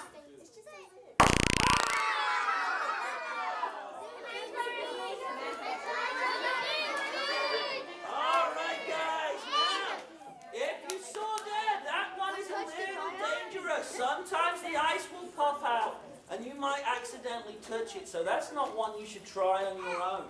This next one is one you can try with your family, okay? All you need is a film canister. You can get these free at Walgreens. Now, where's my lid at? It's back there. Oh, I got this one now. You need to make sure you've got a clear lid, okay? They'll give them you free at Walgreens. You need one of these, and you need an Alka-Seltzer. And this is going to turn the bottle into a rocket. It's best to do it outside because this will go above a house, all right? Come on out. Now, what you're going to do, you're going to break the Alka-Seltzer in half. So snap that in half. We're going to put a little bit of water in the container. So we fill it up about a quarter of the way. Now, you're going to drop both pieces in. I'm going to snap the lid on. We're going to turn it upside down, and it's going to blow up. Here we go. We need to back away after we put it in. Get ready to drop them in at the same time. Both at the same time. Drop it in. Back away. All right, here we go. Now this one is safer because you can touch the Alka-Seltzer afterwards, and the bubbles are what caused the explosion. All right, thank you so much. Sit back down. Now, friends, we've got a special treat for y'all. Here in a second, we're going to move on to do our making portion of the show where you get a take-home. Now, before that, we've got a couple of announcements. I am Mr. Rich from Super Science. We have a soccer science camp next week down the road in Murfreesboro. I've got some flyers around. It's loads of fun. We build rockets and race cars, catapults, different things, and then we do soccer in the morning. So it's loads of fun. If you'd like to come, we do still have spaces available. I also do birthday parties where we can come to your house and we can do our fun stuff at your house. Now, can we do the announcements next?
With their striking spots and characteristic tear marks, they're an icon of the African plains.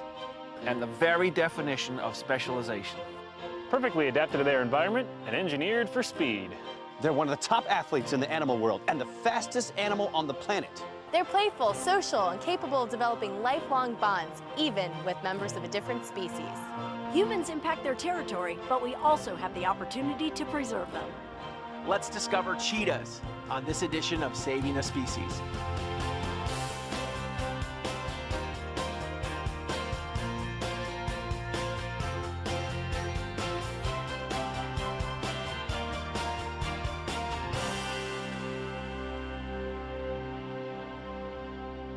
Welcome to Saving a Species. I'm Bill Street. Cheetahs are one of the most fascinating yet misunderstood animals in Africa. Today we'll learn about these amazing cats. And to help us discover the world of cheetahs, we've enlisted the help of these cheetah experts. We've also got something that may be a first. We'll see firsthand the speed of cheetahs, but not in Africa, in the middle of a pro sports arena. Chuck Carreau joins us with a quick sneak peek.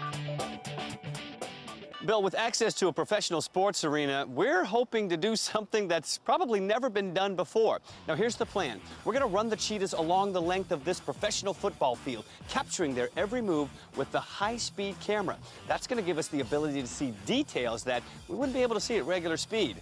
We're going to gain a better appreciation for the speed and power of the cheetah.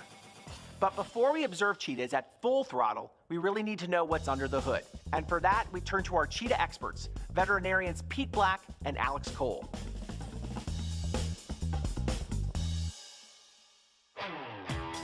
Hi, I'm Pete. And I'm Alex. And between the two of us, We know a little something about cheetahs. For instance, look at what's happening in this shot. What you see is a big cat chasing its prey. But what we see is one of the most highly engineered predators on the planet.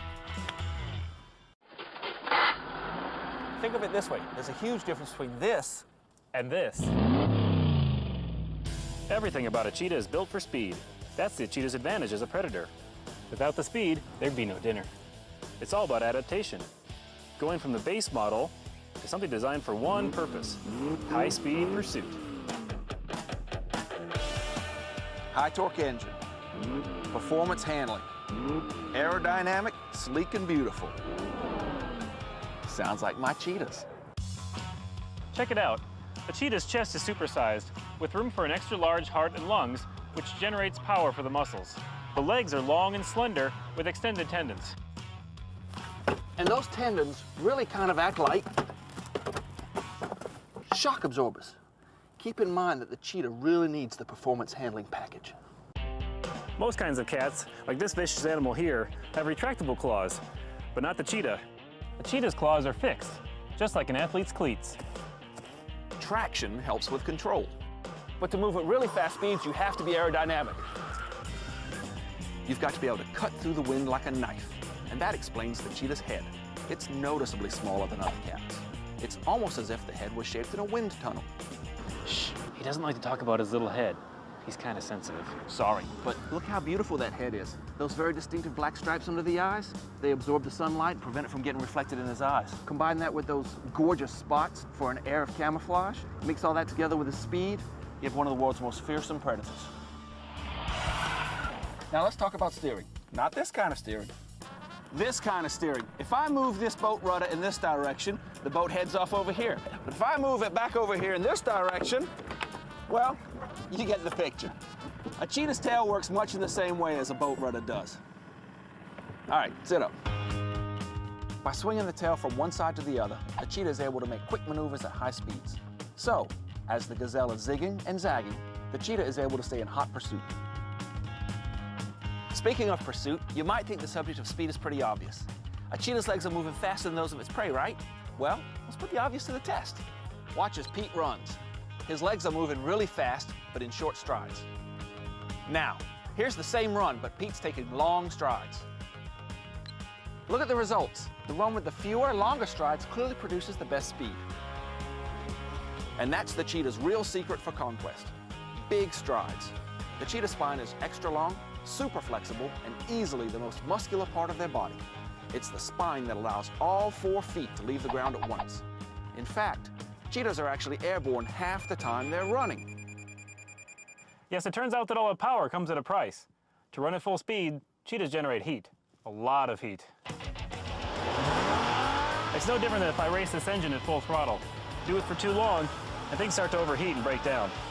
It's the same principle for cheetahs. Air intake goes from 20 breaths per minute to 160. Meanwhile, the internal temperature climbs as high as 105 degrees Fahrenheit, dangerously close to brain damage. Which means a cheetah's good for about 400 to 600 yards, and then that's it. Stop or blow the engine. Now you know the strengths and the weaknesses of cheetah power. Now as for us, I know cheetahs might need a rest, but I'm ready for another spin. Hit it. Now we're ready for action out at Tropicana Field. Ordinarily, this arena is home to a baseball team, but for today, the stadium has been reconfigured to a football field. And as you're about to see, our own Chuck Garreau is taking advantage of the opportunity to show you cheetah speed in a way you've never seen before.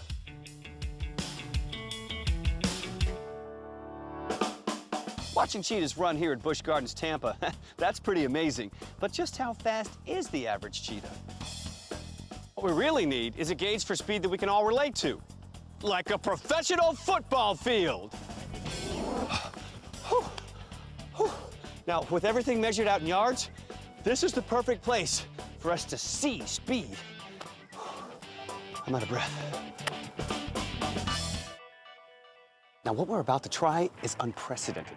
4 cheetahs from Busch Gardens, Tampa are going to be given the opportunity to run the length of a football field.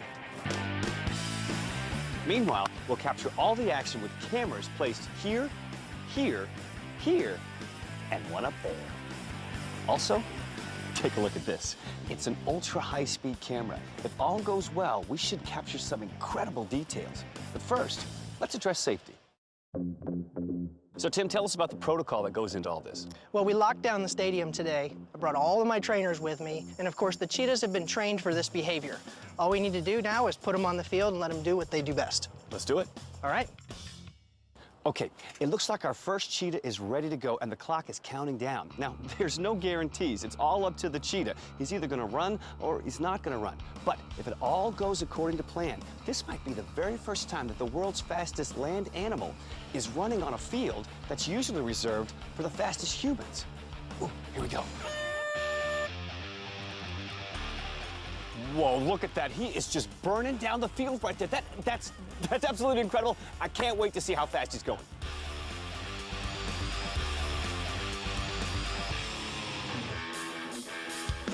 Okay, now let's take a look at it again, but this time on the big screen. Now, imagine that you're the prey. Realize that the cheetah, in theory, could keep up this speed along the length of several football fields. That's absolutely breathtaking. It's amazing to think about it. Now, remember, we also captured this in extreme slow motion. So let's take a look at that. This is the level of extreme detail we were hoping to see. Look, the speed is almost instantaneous. In the first 30 yards, he's already up to top speed. You can see his spine elongating with every stride. That's what's giving him the power. And look at that tail. Now, this is a straight run, so the tail stays pretty steady. But if this cat were chasing prey, you can bet that the tail would be shifting from one side to the other, changing balance for quick maneuvers. And watch the head. It's always pointed straight forward, always locked in on that target.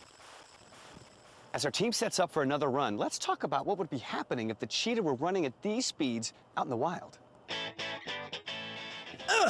All right, now, I'm a cheetah and I've just landed a gazelle. I'm gonna be honest with you, I'm pretty wiped out right now. And remember, I've been running at incredible speeds and I'm getting dangerously overheated.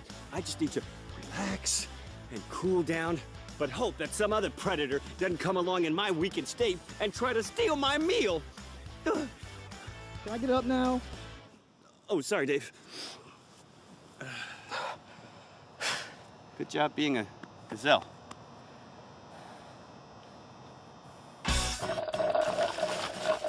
So, okay, I've dragged my prey out into this shaded area, and I am full. Time to just kick back. After all, with a 50% catch rate, I am one of the most efficient predators on the African plains. I'm just saying. I got nothing to prove. So I'm just gonna sit back, digest, and watch the scenery. That's tomorrow's lunch. Okay, it's now time for our next cheetah run. The clock is set, the radar is ready, and he's off. Look at those yard lines going by. Now, a lot of football players dream of speeds like this. Okay, let's call up the actual time and speed. Not quite as fast as the first one, but it's still pretty doggone fast. Now, make no bones about it, these guys are running at average cheetah speed, and they can run faster if they need to. Which leads us to our next setup. What if we were to compare these average cheetahs to a human in top condition, an athlete known for speed and agility? That's exactly what we'll see when we return to the gridiron with a side-by-side comparison you won't want to miss. Chuck, we can't wait to see the human to cheetah comparison. We've now learned about several cheetah adaptations and seen a demonstration of their incredible speed. But how do cheetahs behave when they aren't chasing prey? Let's learn a little bit more about the social lives of cheetahs from someone who works with them every day, animal care specialist Ashley Lutz-Nelson.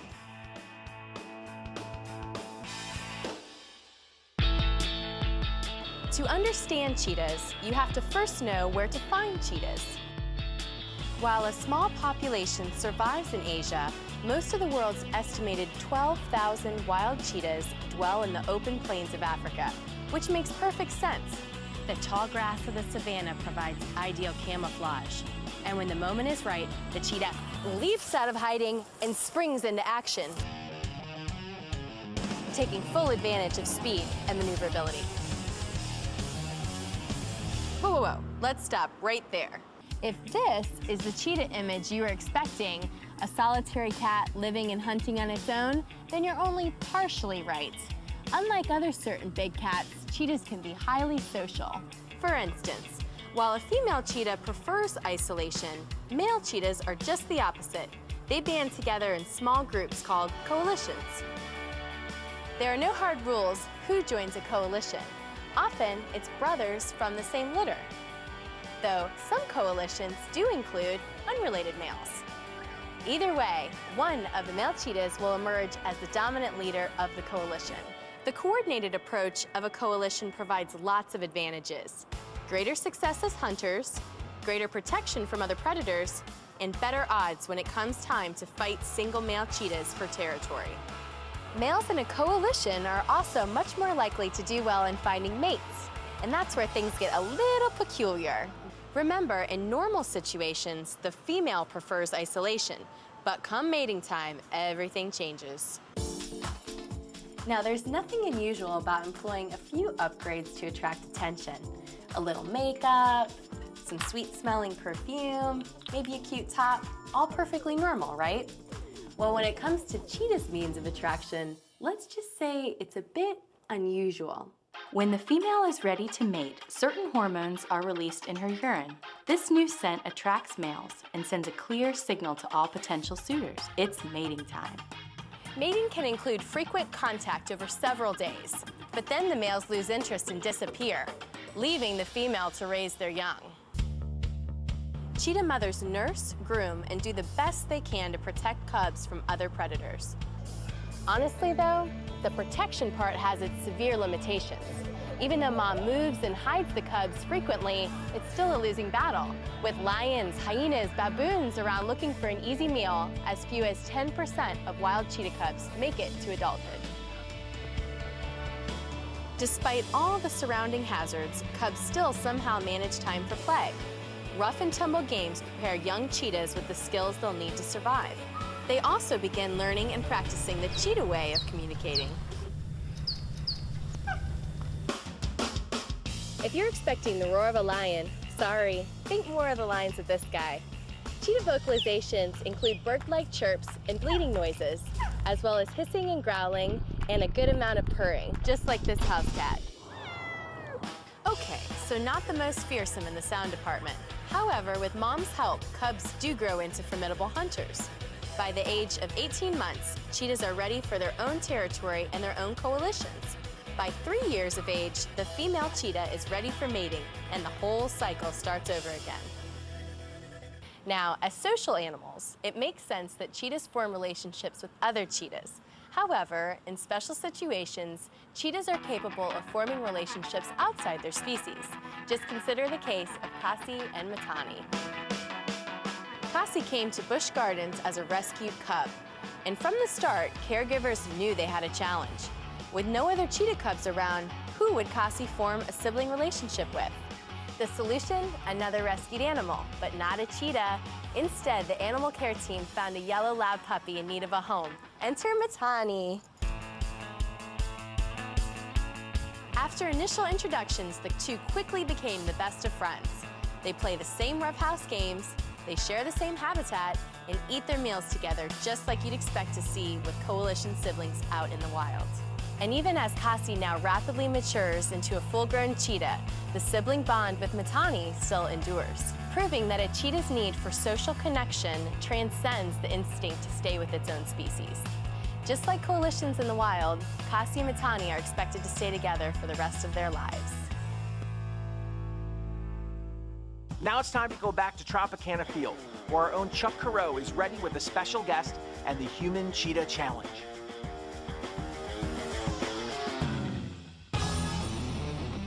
You're looking at a top-conditioned athlete known for making fast runs and quick maneuvers, just like a cheetah. So, how will this human athlete compare to the star athlete of the animal world? Let's find out. In each of our cheetah runs, we've had a camera up in the catwalk recording all the action.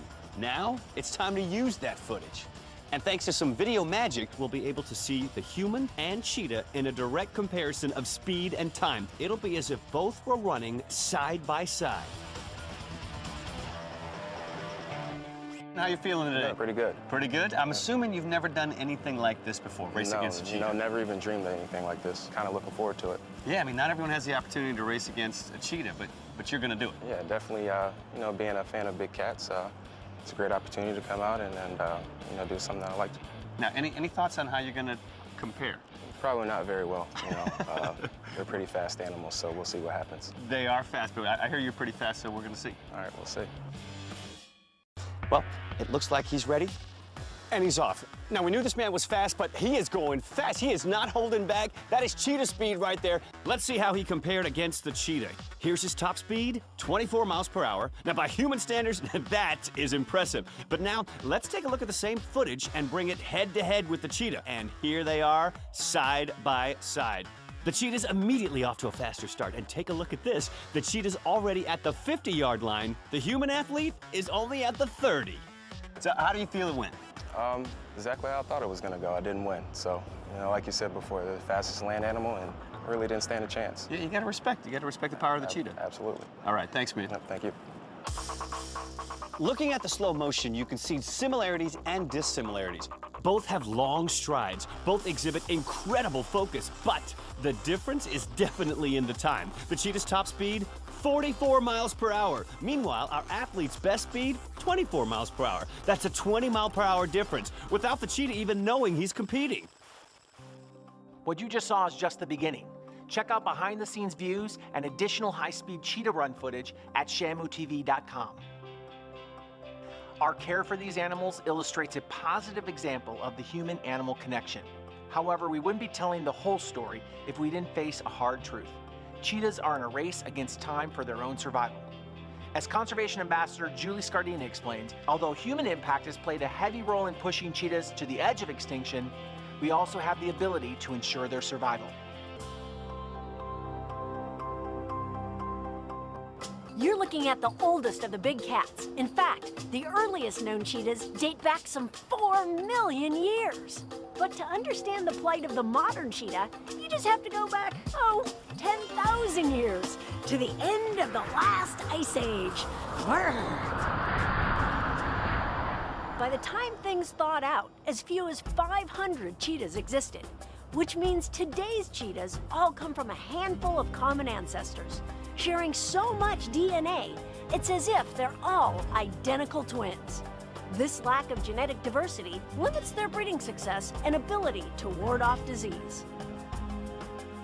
Despite the small gene pool, cheetahs were able to build up their numbers over the years.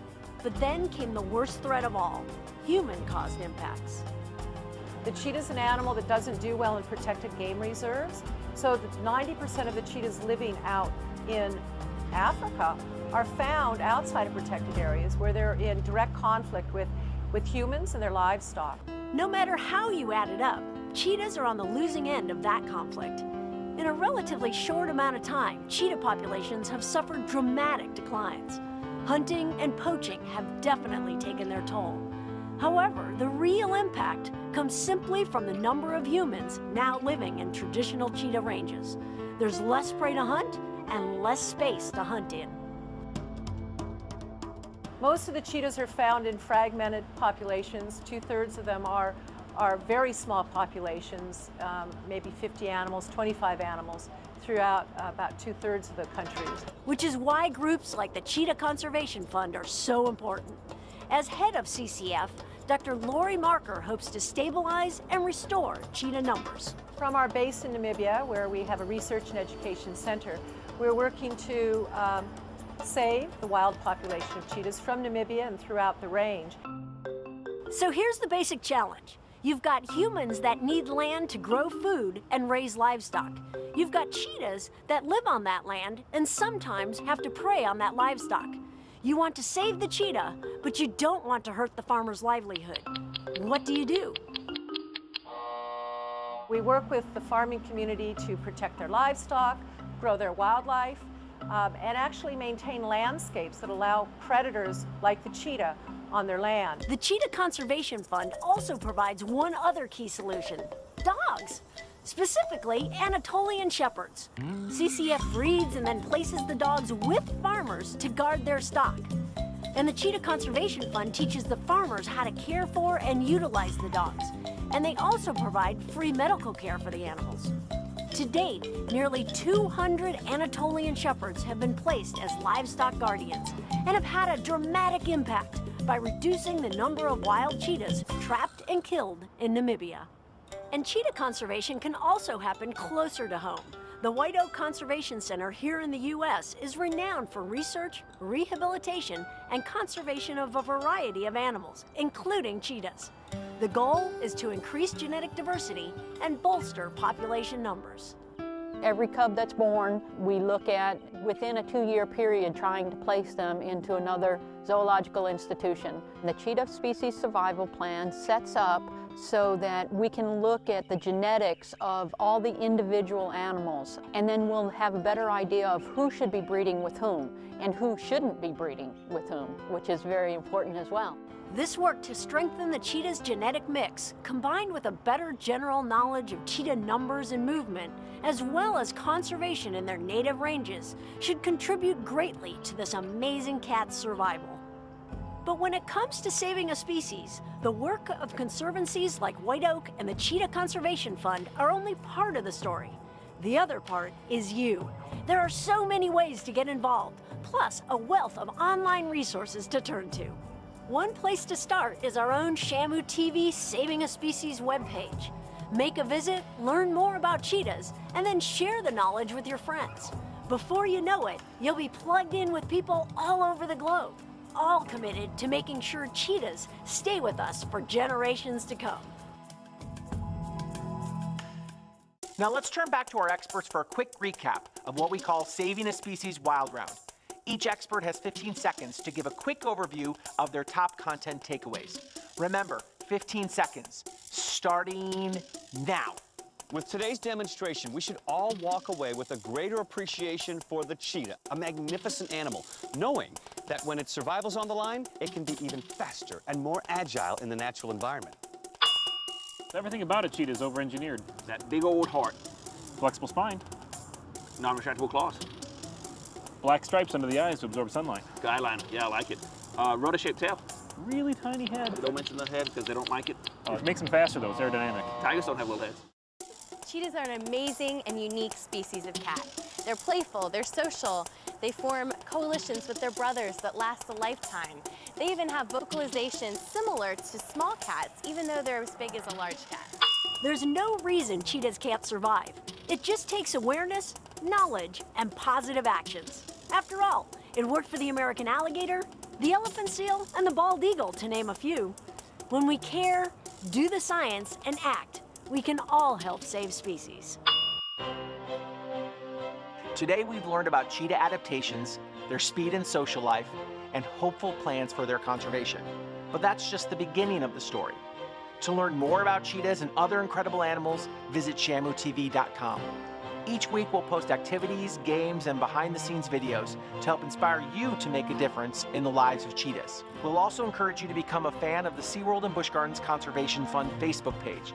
Until next time, I'm Bill Street saying thanks for watching and for your part in saving a species.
Say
episode of NASA Connect, learn how ancient cultures observed seasonal cycles and how the sun played a part in their observations. We'll also conduct a cool hands-on activity measuring shadows created by the sun and a gnomon.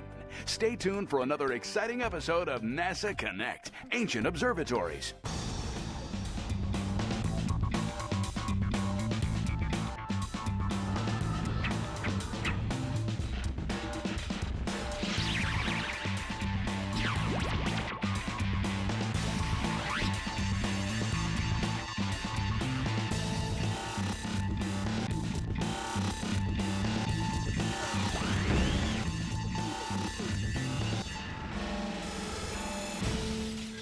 Kamai Tawau, or welcome to NASA Connect. I'm Jennifer Polate, and this is the National Museum of the American Indian. And I'm Dr. Stan Odenwald at an archaeological site in Mexico. Hola! This is NASA Connect, the show that connects you to math, science, technology, And NASA. On today's program, you will see how ancient cultures found a connection to the stars. You will also learn how many of these societies were very sophisticated when making celestial observations. You'll also learn about the mathematics and geometry used by these ancient peoples to make their observations. What you will learn today will absolutely astound you. But first, Jennifer, tell us about that building that you're in. Sten, this is the newest museum in our nation's capital. As you enter the museum, hundreds of written and spoken words meaning welcome in native languages throughout the Americas are projected onto this wall. These people, not only here in the Americas, but also their brothers and sisters in Africa, Asia, Europe, and the Pacific, looked at our starry skies. All of these people had a connection to the sun. In the museum, this room celebrates the sun. From this circle, the 4 cardinal directions, north, south, east, and west, extend out of the building. The angles of solstices and equinoxes are mapped on the floor. A light spectrum is cast by the sun, which shines through the prisms set into the south-facing wall. Each prism is sighted to the sun for a particular time of day and season. The dramatic designs in this modern museum show the connection between astronomy, nature, and people. That connection is the key to understanding how the ancients looked at our universe, which is the theme of today's program. Today, we will talk to Native American astronomers. Dr. Sten Odenwald will treat us to the foundations of astronomy as we know it today, and he will fill us in on the celestial accomplishments of the Mayans. Throughout the program, you will be asked to answer several inquiry-based questions. After the questions appear on the screen, your teacher will pause the program to allow you time to answer and discuss the questions. This is your time to explore and become critical thinkers. Now, let's learn more about ancient observatories. The science of interpreting the relationship between the sun and the daily lives of primitive people is called archaeoastronomy. Archaeo meaning archaeology, and astronomy meaning the study of stars. Observing celestial phenomena is the one constant that unifies humankind throughout space and time. Ancient man knew celestial events followed cycles, circles, and these events could be recorded. Approximately 5,000 years ago, they devised a way to place stones in certain positions to align for lunar and solar events. Events like seasons were noted and found to recur regularly with certain positions of the sun and stars. The Earth spins on its axis once every day and gives us the familiar experience of daytime and nighttime. For thousands of years, humans have used this cosmic cycle to regulate their workday, their meals, and their sleep. The Earth orbits the Sun once every year, and from this we get the familiar 365-day cycle. Earth's orbit around the Sun is an ellipse. Basically, that means an oval, with the Sun offset from the center of the ellipse. Does this mean that we have summer when the Earth is closest to the Sun and winter when the Earth is farthest from the Sun? The surprising fact is that the distance from the Earth to the Sun has absolutely nothing to do with the changing seasons. Our northern hemisphere is closest to the Sun in January and farthest from the Sun in July. So what is causing the change in temperature? Earth's axis is tilted by 23.5 degrees from a line perpendicular to Earth's orbit. What does this mean? To understand this tilt, we have to use a bit of basic geometry. An angle has two sides and a vertex. The sides are rays that share a common endpoint called the vertex. The angle formed by two rays can be named in a variety of ways. For example, the angle formed by ray AB and ray AC can be named angle BAC, angle CAB, or angle A for short. Notice that A must be the middle letter in both three-letter names, because it's the vertex. You can measure angles using a protractor. The unit of measure is degrees. Angles can be classified by their measures as acute, right, obtuse, and straight. If the Earth rotated on its axis perpendicular to or at a right angle to the orbit, there would be no changes in temperature. The Earth rotates at an angle 23.5 degrees from this perpendicular line. It's a very small tilt, but enough to affect the sun's rays hitting the Earth. This is a great time to pause the program and think about the following questions. Why is the area near Earth's equator hotter than the areas near the poles? If the tilt of Earth's axis measured 33 degrees rather than 23.5, how might seasonal changes and temperature ranges differ? Teachers, it's now time to pause the program. The tilt of the Earth's axis gives us our seasons, and because of the extremes in heat and cold, it's very important to keep track of the changing seasons if you're growing food. This seasonal cycle is important to ancient and even modern people. In some parts of the world, like the arid climates of the southwest states of the USA, the growing season was so short that people could not waste much time getting the seeds in the ground at the start of spring. But how do we predict when the growing season will begin in the spring? For that matter, how can we tell when the other seasons begin and end? It turns out that just by keeping track of how high up the sun gets over the horizon at noon, you can determine the start of the seasons exactly. Almost all ancient people that relied on planting times discovered this little relationship. The start of the four seasons, summer, fall, winter, and spring, are noted by what astronomers call the summer solstice, the fall equinox, the winter solstice, and the spring equinox. At the start of summer, around June 21st in the northern hemisphere, the sun is at its highest point above the horizon at noon. As the sun begins its movement back away from its maximum height, the number of daylight hours has declined to an equal number of daylight and nighttime hours. This is the fall equinox near September 21st. A few months later, the path of the sun arrives at its lowest point at noon. The sun spends very little time above the horizon of the northern hemisphere, and the night is much longer than day. Welcome to the winter solstice, or start of winter, around December 21st. After a few more months, the path of the sun works its way higher in the sky, eventually arriving at a path where day and night are equal. This happens March 21st at the spring equinox, a vital time for planting crops. Archaeoastronomers have found 3 types of early observatories: simple markers, circles of stone and wood, and temples. Early on, markers were used to create sight lines to the horizon, so that during the equinox or solstice, the sun would appear to rise exactly on the sight line. Stonehenge in England was set up this way, as were a number of ancient Native American buildings, such as the ones at Chaco Canyon in New Mexico and Hovenweep in Utah. England's Stonehenge is one of the earliest examples of an observatory in Europe.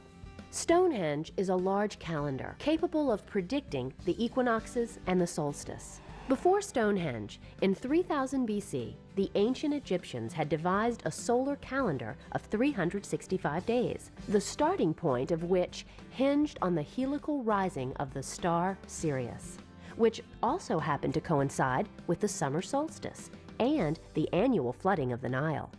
By being in touch with celestial phenomenon and their natural surroundings, the ancient Egyptians were able to predict events of great significance in their desert environment. At Abu Simbel, massively carved statues of Ramses the Great face east to greet the sun god Re, the bringer of light.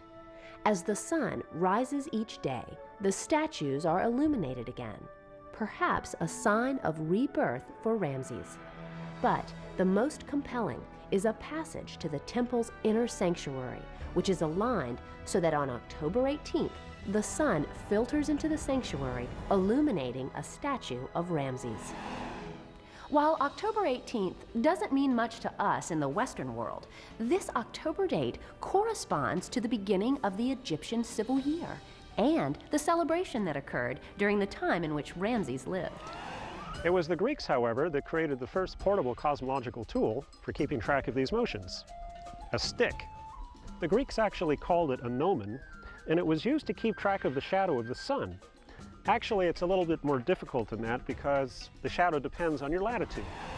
Again, if you are not near the equator, the shadow will be shortest during the summer solstice and longest during the winter solstice. For the spring equinox and fall equinox, the shadow will be halfway between the shadow lengths at the solstices. In the southern hemisphere, the shadows will be reversed, just as you all know the seasons are reversed. When it's summer in the United States, it's winter in Argentina. This all works pretty well if you're not at the equator. At the equator, the summer solstice sun casts a shadow in a southerly direction, and the winter solstice sun casts a shadow in the northerly direction. During the equinox, at the equator, the shadow disappears.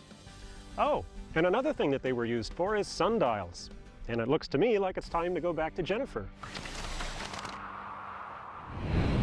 Okay, guys, let's take a look at how a gnomon works and see the angle of the sun at certain times during the day. Students from Newcomb Elementary School in Newcomb, New Mexico will preview this show's hands-on activity. Yat hello. We are students from Newcomb Elementary School. We are located in the Navajo Reservation in the Four Corners region of New Mexico. Tracking the passage of the sun in the sky continues to play a very important role in the life of our Navajo culture. Traditional Navajo still use this system of tracking the sun's shadows to tell time and to tell the changing of the seasons. For example, when my grandfather herds sheep, he does not wear a watch like this. He uses the sun's shadow to tell time. It also helps him to tell when to take the sheep back home in their corral. It also helps him to tell when to plant corn and watermelon on his farm. NASA Connect asked us to show you this program's hands-on activity. In this activity, the students will make sun shadow plots every half hour, marking the ends of the shadows made by the sun and a gnomon. You can download a copy of the Educator Guide from the NASA Connect website for directions and a list of materials. Turn a cardboard box upside down. Tape a large piece of paper to the cardboard box. Draw two lines that are perpendicular to each other, from top to bottom, and the other from left to right across the paper. Mark its center with a dot. And make a very small hole in the center of the box using the point of a scissors. Stick the gnomon through the dot and the hole in the cardboard. Secure it with tape so that 10 centimeters is sticking straight up out of the box. Use a protractor to make sure the gnomon is perpendicular to the box. On a clear sunny day, find a large flat area. Tape the box to the ground on all four sides. Starting as early in the morning as possible, mark the end of the gnomon shadow every half hour until the end of the day. Next to the dot, label the time of the day it was marked. You will analyze the data you collect by measuring angles and length. Remove the gnomon and draw a straight line from each dot to the hole that the gnomon was placed in. Measure and record the angle between the horizontal line drawn through the center of the paper and each marked shadow. Then, measure and record the length of each shadow. Using geometry, find and label true north on your sun shadow plot. Verify local solar noon using shadow length times and sunrise-sunset times. How do the lengths, positions, and angles of the shadows change? What do the changes tell you about the position of the sun throughout the day? Would the curve change if you used a different sized gnomon to cast the shadow? And don't forget to check out this cool web activity for this program. You can download it from the NASA Connect website. Great job, you guys. All right, let's review. We've seen how ancient cultures used the Sun-Earth connection to mark the season. And you've seen an activity which uses the placement of shadows to record the movement of the sun across the sky. Research regarding Native American astronomy has recently begun to gain headway in archaeoastronomy. Let's look at the ways Native cultures in the Americas use the Sun-Earth connection. Nancy Maryboy and David Begay are two indigenous astronomers from the Navajo Nation. Yat-eh, hello. We're here in Hovenweep National Park in southern Utah. I'm a Cherokee Navajo. I live not far from here, and I'm an educator on the Navajo Nation.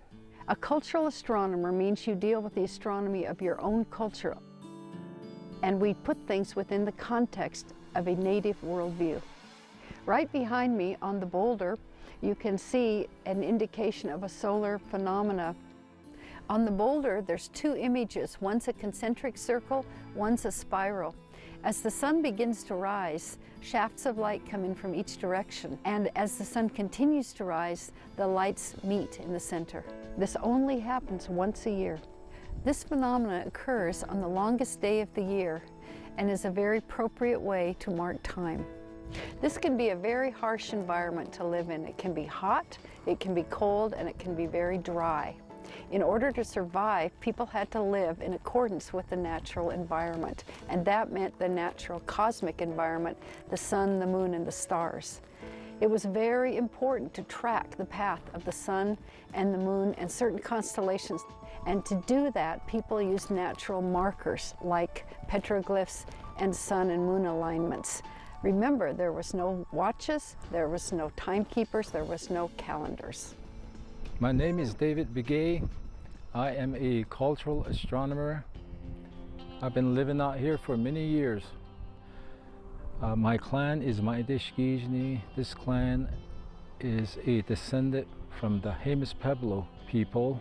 And here is one of the structures at Hovenweep National Monument. This structure had many purposes, one of which was an observatory. The ancient had a profound respect for the movement of the sun and the stars. On the longest day of the year, the sun shines through an opening and the light falls on a marker. What people experience here is really a cultural experience. It's a whole life experience. People felt the movement of the sun. People felt the movement of the moon. It was a daily experience. Among the Navajo people, for the sun, when it reaches summer solstice, it's a total life experience. People used to talk about the solstice being a 4-day phenomenon. People used to say, the sun spent 4 days before it starts moving back the other way. So it's really something that was experienced, it was talked about, it was a part of the culture, it's been passed down through the generation. I think people talk about these movements in terms of days. I'm not sure if you can really call it special math. I don't think tracking the sun down to the second was important at that time. These buildings and boulders are remnants of ancient civilizations, much like the ruins in Rome, the ruins in Greece. And today, they're still very relevant to us out here in the Southwest. We still see the same sky, and we're in awe of the technology that was employed to build these buildings and capture these solar and lunar alignments. Today, we look in the sky, we use some of the same knowledge that the ancestral Pueblans used. We use it for planting, we use it for setting ceremonies, and we use it to keep the earth in order. The balance between earth and sky is still very important to Native peoples. Thanks, Nancy, and thanks, David. You know, guys, one of the earliest Native American structures to observe the sun and the stars is Casa Rinconada, located in the Chaco Cultural National Historical Park. Casa Rinconada is a large kiva. Kivas are large circular rooms used for ceremonies by Native American cultures. Like Hovenweep, On the day of the summer solstice, a beam of light from an opening in the kiva precisely illuminates a niche in the far wall. For years, Chaco Canyon was primarily seen as a trade center, but with the advent of archaeoastronomy, Chaco is beginning to be seen as a center of astronomy and cosmology. So far on today's program, we have seen how the relationship between the sun and the earth weaved a connection between all ancient cultures. Now, much of the information from those cultures has been lost to us. However, other cultures have recorded that information, and now that information is being interpreted. For a look at one of these ancient cultures, let's return to Dr. Sten Odenwald. Thanks, Jen. Perhaps the greatest ancient astronomers were the Mayans, who lived right here where I'm standing. The Mayans inhabited the Yucatan Peninsula in Mexico and Guatemala. These people made astronomical and seasonal observations which rivaled anything seen in Europe during the Roman Empire or the Dark Ages. These amazing people mapped the heavens, they evolved the only true writing system native to the Americas, and they were masters of mathematics. They invented calendars that are still accurate today, and without metal tools, beasts of burden, or even the wheel, they were able to construct vast cities with an amazing degree of architectural perfection and variety. The largest structure at this site is El Castillo, the castle. That these temple builders were mathematically precise in their architectural designs is borne out by the natural phenomena which occur during the fall and spring equinoxes. In the spring, as the sun rises, the shadow cast on the steps appear to form the body of a serpent which slithers down the stairs. Here at Chichen Itza, there is a structure unlike anything else ever created by the ancient Mayans. It's called El Caracol, and it actually looks like a modern observatory. Its design didn't function the same way as our modern observatories. Instead, its walls contained many windows. Inside the dome, stones could be removed, enabling the Mayan astronomers to observe different parts of the sky. The Mayans looked at the sky differently from any other civilization. Being near the equator, the equinox passages were easier and more accurate to determine because the sun cast no shadow at local noon during this time. They also had great veneration for the Milky Way. They called it the World Tree. The star clouds that formed the Milky Way were seen as the tree of life, from which all life came. The Mayans also had their unique constellations. Like today's zodiac, they had their scorpion. Gemini, which appears to us as twins, however, was seen as a peccary, a nocturnal animal in the pig family. Other zodiac symbols were a jaguar, a bat, a turtle, the tail of a rattlesnake, and a sea monster. Because they looked at things differently, perhaps it's not surprising that the Mayans had a different mathematics as well. We use a numbering system based on 10 digits, but the Mayans used a system based on the number 20. Sounds a little bit complicated, but in fact it was more efficient for counting than some of the older systems used in Europe a long time ago. The Mayan counting system required only 3 symbols: a shell representing 0, a dot representing a value of 1, a bar representing 5, and a shell with a dot representing the base number 20. There are 2 advantages to the Mayan counting system. The first of these is the idea of 0, which many civilizations at that time did not have. Second, they only used 3 symbols to represent lower and higher numbers. In Rome, multiple symbols were used: I's for 1, V for 5, X for 10, L for 50, C for 100, and M for 1,000. Mayan numbers were written from bottom to top, so the number 19 becomes bars of 5, 5, 5, with 4 dots above the bars. To complete the first set of 20, a dot was raised over a shell-like symbol. To get 21, the elevated placement of the dot remained to represent 20, and a dot was added underneath to represent 21. Then the counting cycle for the next 20 began again. So what do you think the number 40 or 41 would look like? In Europe at this time, people still struggled with the Roman numeral system. That system suffered from 2 serious defects. First, there was no 0. And second, Roman numbers were entirely symbolic, having no direct connection to the number of items represented. So, are you ready for a challenge? Okay. Working together, try adding 21 and 33 using the Mayan system. Then try adding 21 and 33 using Roman numerals. This is a good time to pause the program. So how did you do? Let's check your work. In Mayan, the number 21 is represented as dot, dot. 33 is 2 bars equaling 10, 3 dots for units, and an elevated dot representing 20. Adding together, you get 54, which is 2 bars, 4 dots, and 2 elevated dots. Easy to decipher. In Roman, you have XXI plus XXXIII equals LIV. Unless you actually know what the Roman symbols stand for, you have no idea what you are seeing. In Mayan, you can actually add up the dots, bars, and shells. Mayan merchants often used cocoa beans, sticks, and shells to do these calculations. From these 3 symbols, the Mayans could do everything from the simplest arithmetic needed for trade to keeping track of astronomical events, both past and future. Speaking of astronomy, remember how I said the Earth's axis was tilted at 23.5 degrees? If you round that to 24, how would you write that in Mayan? The Mayan system of counting using dots, bars, and shells can be compared with the ones and zeros used by modern computers, and it was all done 1,500 years ago. With all the advances that the Mayans made, it's interesting to speculate what would have happened if the Mayans had sailed east to discover Europe instead of the Europeans sailing west to discover the Americas. To learn more about Mayan mathematics, go to the following websites. Back to you, Jennifer. Thanks, Stan. Well, guys, that wraps up another episode of NASA Connect. We'd like to thank everyone who helped make this program possible. Got a comment, question, or suggestion? Well, then email them to connect@larc.nasa.gov. I'd like to leave you guys with a thought and a challenge. What is impressive about these sites is the accuracy of their observations and the time and effort they put into building these observatories.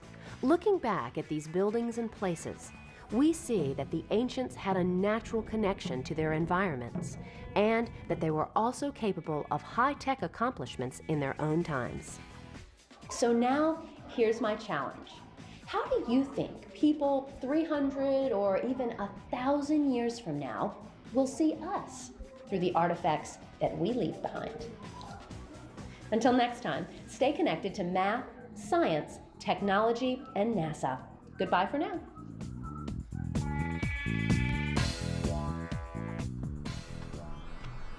Finally, they pick one stars up and say, this will be the morning stars. It will give us direction that the daylight is coming. It will give us direction that it's in the east. Then the next one is the evening stars. It will tell us it's in the west direction. It's almost nighttime. Deliberated more, like the Dipper and all that. It revolves in different position. It will tell us if it's fall, spring, or summertime, wintertime.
Coming up on this edition of Out of the Blue from Middle Tennessee State University. MTSU's Center for Educational Media provides educators throughout Tennessee and across the country with professional development opportunities delivered in person and online via video. We chat about the center's work with its director, Dr. Laura Clark. Sociology and anthropology, part of the College of Liberal Arts, are two distinct academic disciplines with one common focus, studying people and how they function in groups. Director Shannon Hodge shares her vision for the department, and our School of Agriculture and the College of Basic and Applied Sciences is one of MTSU's signature academic programs. It offers a surprising variety of distinctive majors and pursuits. Director Cheney Mosley joins us to discuss. I'm Andrew Ottman, and this is Out of the Blue.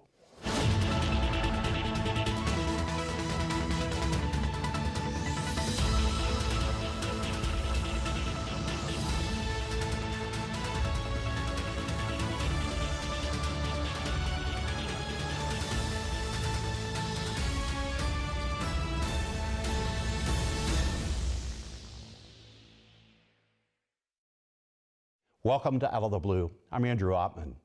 MTSU's Center for Educational Media provides educators throughout Tennessee and across the country with professional development opportunities delivered in person and online via video. It is dedicated to supporting our College of Education and K-12 through its Media Engineering, Technical Systems, Professional Development Center, and a growing library of videos available on demand for educators. We chat about the center's work with its director, Dr. Laura Clark. Dr. Clark, welcome to the show. So glad to be here. Welcome back to the show. Yes. Because we're in your Center for Educational Media here on the campus of Middle Tennessee State University. What a great partnership we have making Out of the Blue happen. This television program that we distribute 17 states and all across Tennessee to talk about Middle Tennessee State University, but that's not the primary purpose of the Center for Educational Media. Let's talk about why this center exists and why is it unique. The Center for Educational Media here at MTSU exists for the purpose of supporting education in one sentence. Now that education ranges from K-12 education across the state of Tennessee to higher education and teacher training and administrator training here on campus at MTSU.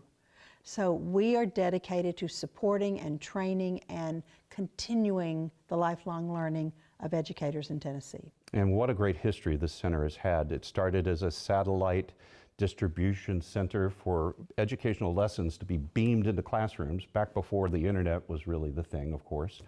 And now you've pivoted to a great service to all the districts throughout the state of Tennessee and kind of around the world, where you're providing the type of educational resources that teachers need to become better teachers and districts to become better districts. Talk about your summer collaboratives and your workshops that you schedule through the center. The PK-12 Collaborative is our program, and it includes 3 areas of focus. We support teachers of English learners, we support school counselors, and we support special education teachers. This program is practitioner-driven because teachers request the topics, tell us what they need help on, and then it is also presented by the best practitioners because they're nominated by their peers. And the great thing about what the Center for Educational Media does, first of all, assembles this great resource, these workshops, these collaboratives. But you assemble it in a place, the Center for Educational Media, that has the space and the facilities to record and broadcast, so that it becomes a resource not only in real time in many cases, but also for folks to refer back to. We are lucky to have the resources here to enable us to have on-site conferences, to live stream our conferences, and to record our conferences. This allows us to present it to teachers when they are available, but if they can't get to it that day, then they can view it later.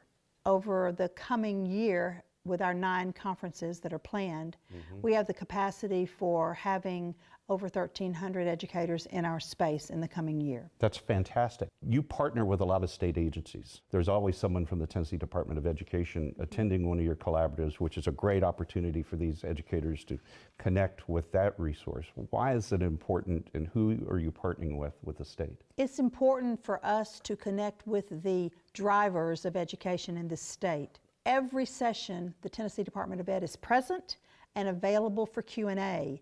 We also partner with the professional organizations in the state that are aligned with these areas of English learning and school counseling and special education. And so they are in the room as well to promote what they're doing and to support what we're doing. So let's go to the numbers for a second. I'm going to let you you've got a cheat sheet, I've got one too, but I want to make sure we cover this because I want to talk about the reach of who has taken advantage of these services, where do they come from, and I was just delighted to see not only that we have a considerable track record within the state of Tennessee, but now we're going global, right? Talk about who's taking advantage of these opportunities. Well, at this point, we have engaged more than 4,500 times with educators in Tennessee.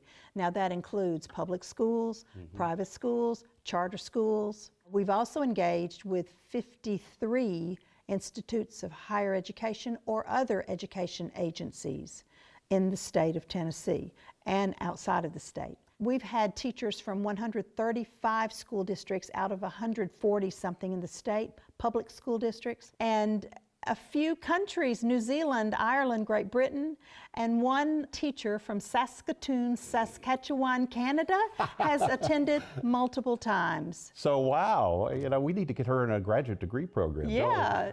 It's an incredible operation. Dr. Clark, I'm very proud to come to the Center for Educational Media every month and do this program, but also just from a campus standpoint, to look at the public service that we're offering educators.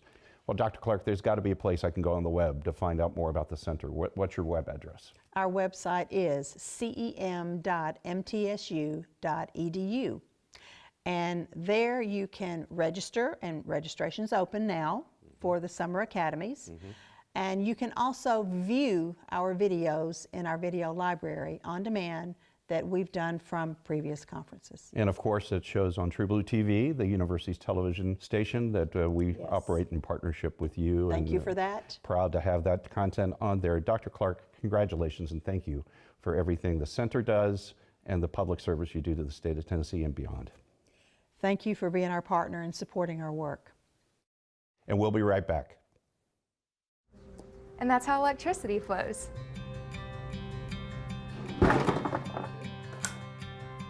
Hey, Mom! Don't break it, don't break it. It's just one thing. Thank you. Wow, this looks amazing. This is the electric robot I made all by myself.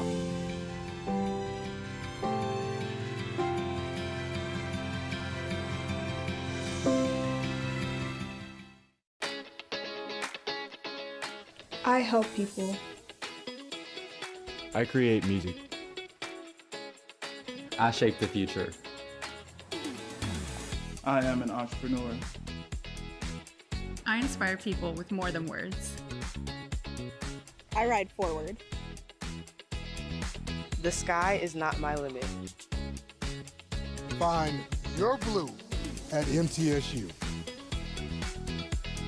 The Jennings A. Jones College of Business at Middle Tennessee State University is the #1 producer of business talent in the greater Nashville area. Our nationally ranked programs and state-of-the-art facilities offer a world-class education at an affordable price. The exclusive partnership of Jones College with Dale Carnegie Training Worldwide equips our graduates with the soft skills they need to succeed. Jones College of Business. It delivers an education for the real world.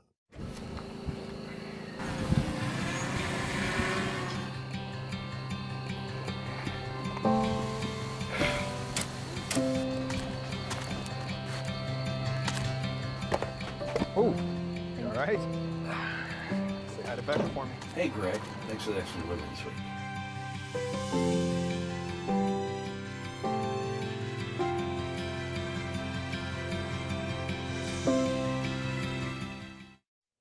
Welcome back to Out of the Blue. I'm Andrew Ottman.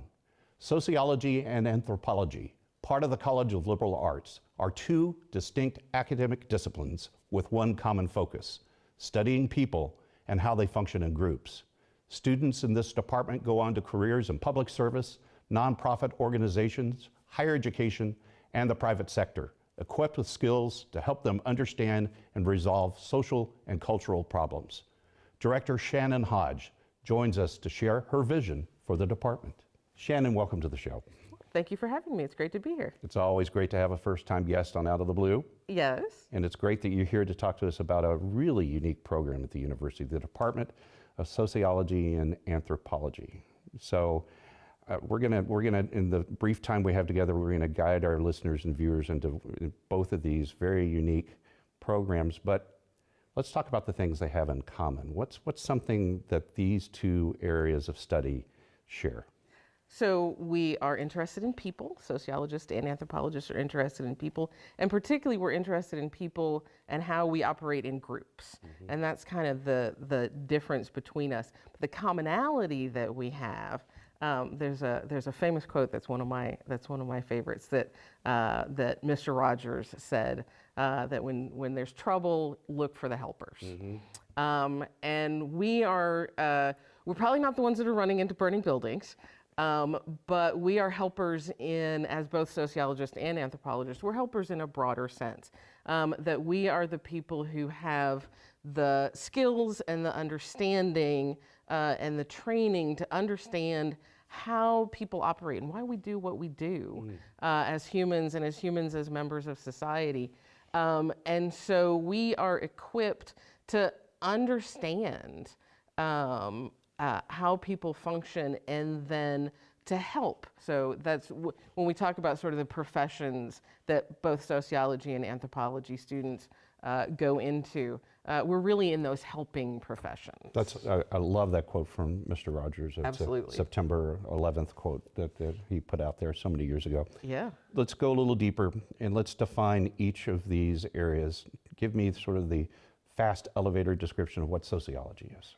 So sociology, again, we're talking about people and we're talking about people in groups. Sociology is really more interested in how those groups are structured, mm-hmm. first of all, and understanding how people work in groups, how groups work together, and particularly if there are biases or imbalances in those groups, how to understand those and how to kind of mitigate those. Mm-hmm. So it's really more of a structural focus. Anthropology is focused on human cultures, and so those are the broader sets of how we go about being people, mm-hmm. And how we go about being people in groups. What are our life ways? What are our food ways? What are our traditions? What is our kinship? How do people make meaning in living as humans in society? What kind of careers do your graduates seek after receiving this education? So as I said, we're helpers. We wind up in a lot of different places across the workforce. One of the things I always say is that I guess nobody looks up one ads anymore, but you're never going to do a Google search for a job with the title anthropologist or a job with the title sociologist. What you're learning as an anthropology or sociology student are skills that you can take out into almost any place in the workforce, right, to understand how groups of people function. So one of the things we talked about this before the program about applied skills and the importance you place on applied skills. That's a big hallmark of MTSU. Talk to me about what that means for your department. Well, we have been working on helping students with applied schools for a really long time, and it has coincided nicely with MTSU's focus on applied skills and experiential learning. And some of the places where that shows up best, first of all, we're really interested in communication, both interpersonal communication, also professional communication. Mm-hmm. That's something that's really great that students take out into the world with them. But then also these applied skills where students are learning to, first of all, understand what a problem is. That's what I always tell students, like, this is what a job is. When we get out there in the real world and you find a job, the job is always going to be identify a problem, understand that problem and then figure out a solution and make that solution happen. When you think about it, almost any job has those sort of 4 parts to it. And those are the things that we're teaching them, right? Like, use your analytical skills to understand what kind of problems you're finding in your workplace. And then we're giving you data collection skills and critical thinking skills to figure out the pieces and parts of that problem. And then we're giving you the skills to develop a solution and implement that solution for a problem. So data analysis, reporting, a lot of writing, oral communication. How do you take that into the workplace? And they're taking it in the workplace, I understand, through some great internships that the department's helping arrange, correct? You've got those opportunities. Yeah, absolutely. We have lots of opportunities for internships. One of our really cool internships that we have is we have a Brazil program on the anthropology side of our house. And we have a relationship with it's called the Museu Gelgi, the Emilio Gelgi Museum. And we have a semester-long internship that students can get involved with there, that they'll live in the city of Belém in Brazil, which is the big city that's at the mouth of the Amazon, and work in this particular museum. So many things we could talk about in the department, but we are literally out of time. How can I go on the web to find out more about you? soc.mtsu.edu, SOC. soc.mtsu.edu. Shannon, thanks for joining us on the program, and what a great combination of academic interest to offer our students. Oh, thank you for having me. And we'll be right back.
See that? Go slow. I see it.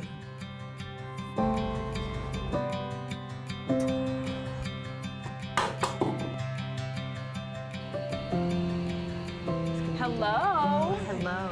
You are looking good today. Well, thank you. I think it's time we take this off, don't you think? Absolutely.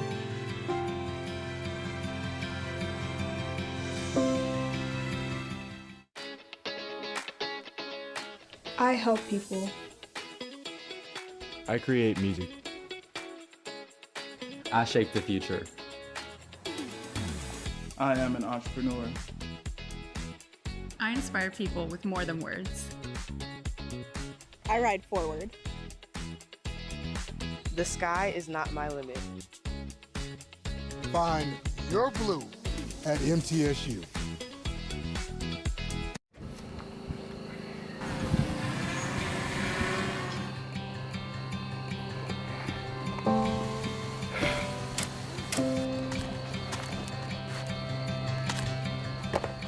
Oh, all right. Say hi to Becca for me. Hey, Greg. Thanks for the extra delivery this week.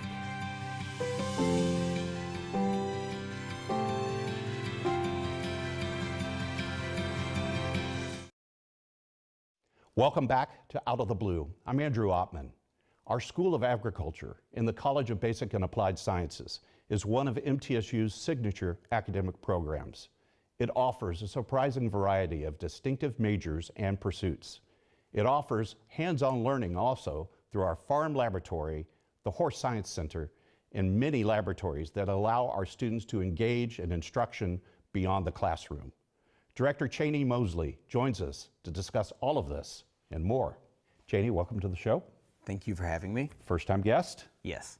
And relatively new. Congratulations on, you're not new to MTSU, undergraduate, master's degree, been here for years, but relatively new as our director of the School of Ag. Yeah, working on wrapping up the first year. That is great. That is great. We've got a lot to talk about, so let's help our viewers and listeners understand what the School of Agriculture offers. You've got a great diverse offering list. Let's talk about all of those things. Yeah, so in the School of Agriculture, we offer 5 academic majors. That would be animal science, agribusiness, plant and soil science, horse science, and fermentation science. And so we have undergraduate majors in each of those areas. We also offer a Master of Science degree in horse science. Beyond that, we have concentrations in agricultural education for those students who want to earn their teaching license and become a middle or a high school agriculture teacher. And we have 3 minors. We have a minor in precision agriculture, a minor in poultry science, and we also have a minor in general agriculture. So a lot going on in our department. You've got a lot going on. Let's talk about some of the programs that maybe don't get enough attention in the conversations. Sure, be glad to. Let's talk about plant and soil science. What's that? Oh gosh, plant and soil science is it's a really interesting program because it's the incorporation of plants for both feed production for livestock, also food production for human consumption. But beyond that, we also focus on soil. And if we think about it, like every living thing truly begins with soil. And so when we think about soil, we think about soil health. And so we have faculty who are teaching, but also researching about factors that contribute to soil health. And the Horticulture Center focuses on ornamental horticulture a lot and also incorporates some research projects over there. But think of interior and exterior landscaping and things such as that. We also have the MTSU Small Farm. It's located on our Guy James farm. And they are working on a lot of initiatives. In fact, they'll be at the Murfreesboro Farmers Market throughout the summer. And that's fantastic. Yep, they'll be there, I think, this next farmers market. But they sell produce that's grown here on our farm, working with faculty alongside students, but they also sell fresh cut flowers. We're selling microgreens and mushrooms, and we have some certified USDA organic produce that will be sold as well. So a lot of initiatives happening through the plant and soil science program specifically. That's great, and been particularly proud to see some new things coming out of your school that I want you to talk about. Let's talk about the new fully online undergraduate degree that you're developing. Well, developing is an important word, so we're not ready to offer it yet, but I'm hopeful that within the next year to 2 years that we will be able to offer a fully online degree. That degree will focus on agribusiness and agricultural marketing. And when we pull this off, we will be the first department in the College of Basic and Applied Sciences to offer a fully online degree.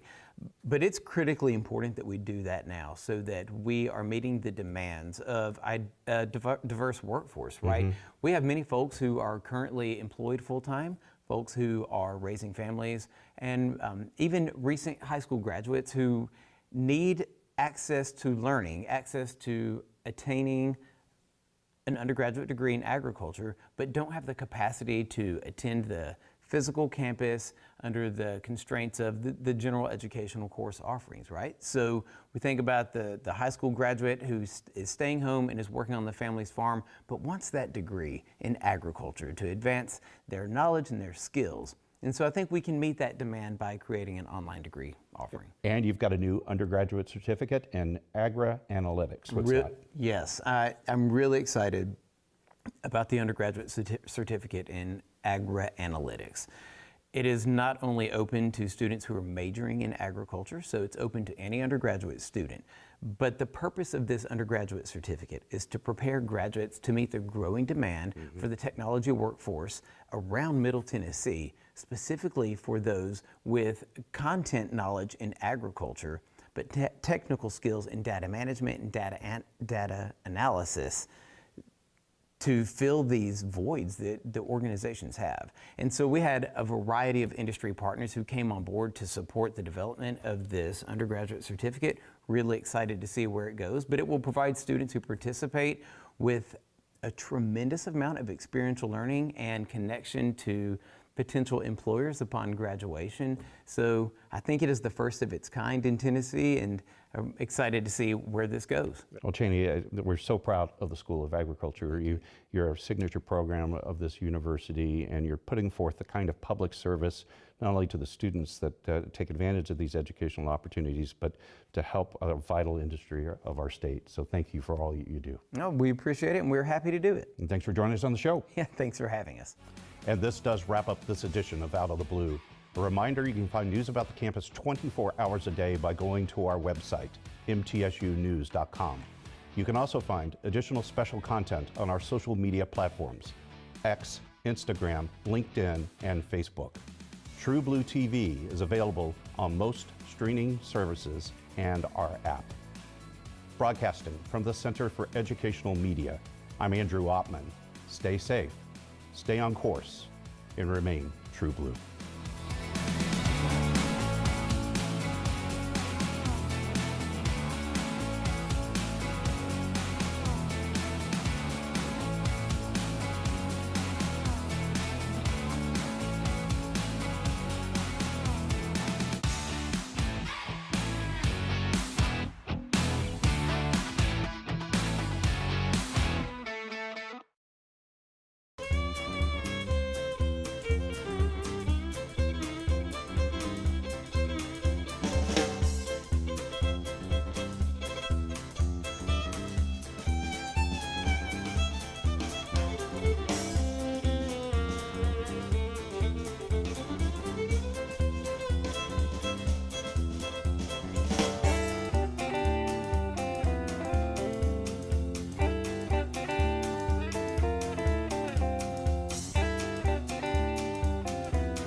Won't you take me back to Tennessee? The award-winning Tennessee Wildcast is on the air with the latest info about hunting, fishing, boating, wildlife watching, and all things outdoors. This episode is brought to you by GSM Outdoors, whose vision is to preserve the sportsman's legacy, fuel innovation, and enable the next generation of outdoor enthusiasts. Think outside. That's where you'll find us. Now, make welcome your host, Jason Harmon. Hello, everybody, and welcome to this edition of Tennessee Wildcast. We're glad you're tuning in. Thanks for watching. Thanks for listening. We got an awesome show lined up for you today. And We sure do. Don King is helping me co-host. Yeah, you bet. Hey, how about a radio station we can shout out to I think today? it's about time. Yeah. All right, Saturdays at 7 a.m. You can tune us in on Whiskey Country Radio, whiskeycountryradio.com. That's 105.1 and 95.9, serving the Tullahoma, Shelbyville area. And we kind of picked that one because kind of hometown for our guest today. Yeah, our guest, Mr. Jason Cruz. He's a content producer for the outdoors. He's got a couple of jobs on, he does. Mossberg's one of them, and a thing called Wild and Kingdom. We're going to dive into all that today. So thanks for being here, Jason. Oh, thank you for Tullahoma too, buddy. Anything to help my hometown. I can. If you met me anywhere in the world, I'd say, where you live or where you from. I'm like, well, I'm from Tullahoma.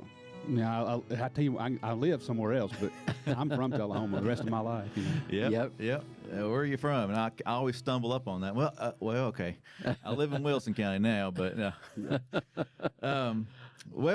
before we get too deep into today's show, I wanted to touch on a few just current event updates and things that are going on. The hunting and fishing guide is being worked on right now.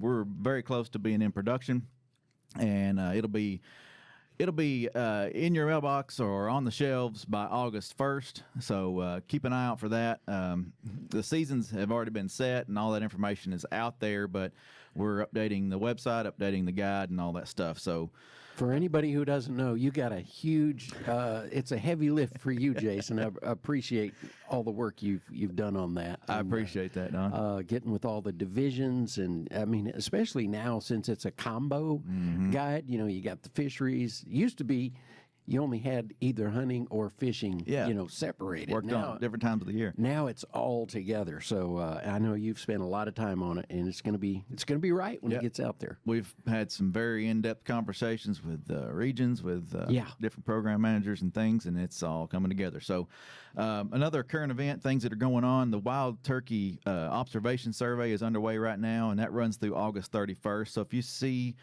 some poults and some hens or whatnot running around out there, and you want to help us count birds, we encourage you to do that. Go to our website, tnwildlife.org.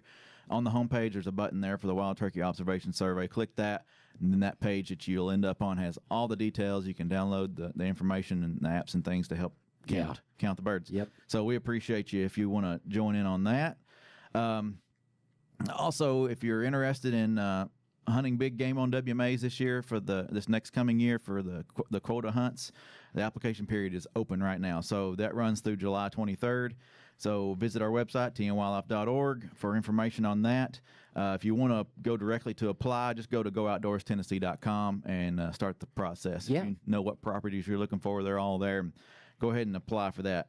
All the details are there. So it's that time of year. Yep. Even though it's fishing season, it's you're preparing for hunting. I know, yeah. But it's like a year-round sport these days. It is. All right. Well, Jason, thank you again for being here. We've got a lot to dive into today, and I'm looking forward to learning more about you. But just, I guess, first off, introduce yourself to the folks that are out there listening and watching. Yeah, I grew up in Tennessee, and my name is Jason Cruz, and I started hunting and fishing when I was a little boy. You don't tend to start hunting and fishing. You were adopted into it, or you're brought up through it, through your daddy. And my daddy and my granddaddy were certainly that. And my dad was a PGA golf pro, but before he went into that, we owned a hunting and fishing store in Tullahoma. So think of a general store in your mind. Women never went there. They were way too smart for that. We'd sell you minnows and crickets and and hunting and fishing gear and cut you a bologna sandwich, and we weren't going to wash our hands either. Potted meat and crackers or something. But that was back in the day. You remember when Tennessee, at the time, you had to physically check in a deer. Yeah. Well, buddy, as a 8, 9, 10, 11-year-old kid, 6-year-old kid. I mean, Daddy would like, hey, go check in that deer. Oh man, so I was covered in blood every Saturday. It was awesome. Big meeting place. And you got it done. Like the cool. It's funny. I was just telling a guy the other day. I can't remember who I was talking to. I was talking to a duck outfitter in Arkansas, and we were talking about this. And I said, man, the coolest thing about my daddy's store was about 9:30 on a Saturday morning. Everybody come rolling in because they wanted to see the check-in book. Hey, let me see that check-in book, and they wanted to see who's checking in deer, And so it became the catch-up spot. Everybody got a Coke, or Daddy wouldn't sell beer. You could buy it, but you couldn't drink it there. And he you get a Coke and Little Debbie or something, and just hang out, rocking chairs, buddy. Yeah. It was best. I bet the photo board. Did you have a photo board? Oh Lord, Okay. yeah. Oh my Polaroids gosh. or whatever. Oh my goodness, you mean that? And I got to take those too. And you'd write on there, Jason Harmon. Didn't put the date on there. It's Polaroid camera. Yeah, I remember my first deer. I went to an actual physical check station. Yep. It was I want to say Watts Bar or General Store or something over there. I forget exactly what it was called, but yeah, I've actually got that photo back somehow. I don't know how I got it, neat. But I've got the Polaroid, or the photo from that. And and then when I finally got to make the board. Oh man, in my first deer, I'm like, I'm on the board, man. Yeah, right. I mean, it was it was life. I didn't need anything else after that. Yeah, man, that takes me back. Yeah, that was deer on Thief Neck Island. If you're listening out there, you ever hunted Thief Neck Island as a juvenile? It was a youth hunt. Sounds like it might be illegal. No, it was out there. Probably a little sinister. And if I was in the wrong, I'm sorry. Oh, awesome. So you mentioned you grew up in the outdoors, hot and heavy, introduced from a young age. So that's awesome. How did you get into the outdoor? Well, I'm gonna back up. Yeah. You said golf pro, and I love golfing. Oh yeah. And my son's a big golfer. So tell me more about that real quick. I know this isn't a golf show, but we're right off the heels of the U.S. Open. So yeah, we are. Daddy made a career change. We sold the Sportsman, and so we'd always been around golf a little. Yeah. But I don't know how it happened, but he ended up becoming an assistant pro there in Tullahoma at AEDC, Arnold Golf Course. Okay, yeah. And it's really cool, man. My dad always, Daddy went to heaven about a year ago, and so this was my first Father's Day without him, and that was. I mean, it was okay. I knew it was coming, of course, but he and I were so close. We actually had a television show on DirecTV for a while called Me and Dad. I mean, we were really close. And, very cool. And a hunting show and fishing show, but Daddy was he was really good at taking underperforming businesses and turning them around. And he really changed the game. In fact, my dad, I'm not going to get the title right, but in 1992, he was voted #1 golf pro in the world. It was in the Air Force. Now he was PGA, but military installations have golf pros too. Sure. And for all of the Air Force, he was that little course in Tullahoma was the best performing golf course on planet Earth. Wow. Per capita. Huh. It was fascinating. He was really good at that. So very cool. But we always hunted, and fished, and that was never not a part of our narrative. Mm-hmm. Yeah. Wow, that's cool. I just had to detour there for just a second. Sure. So how did you get into the outdoor industry, like shooting these TV shows, and we'll dive more into the career you're in now, but how did all this come about? Well, I'm a little hesitant to talk about my past because I'm right up here smack in the middle of all the law enforcement, and I don't think I've done anything. I'm sure. Well, I know I've done something wrong. I probably forgot what I did. In fact, my oldest son Cole, this morning he goes to Mississippi State, and he runs media for the Deer Lab. I don't know if you know Mississippi State Deer Lab. It's one of the premier deer labs in the nation, and he runs their media and does a lot of research with them, and that's what he's getting his degree in. And he said he was leaving this morning. He said, "Where are you going, Dad?" I said, "Because he's going back to campus, Mississippi State." And he said, "I said, well, I got to do a thing with TWRA." And he said, "Huh."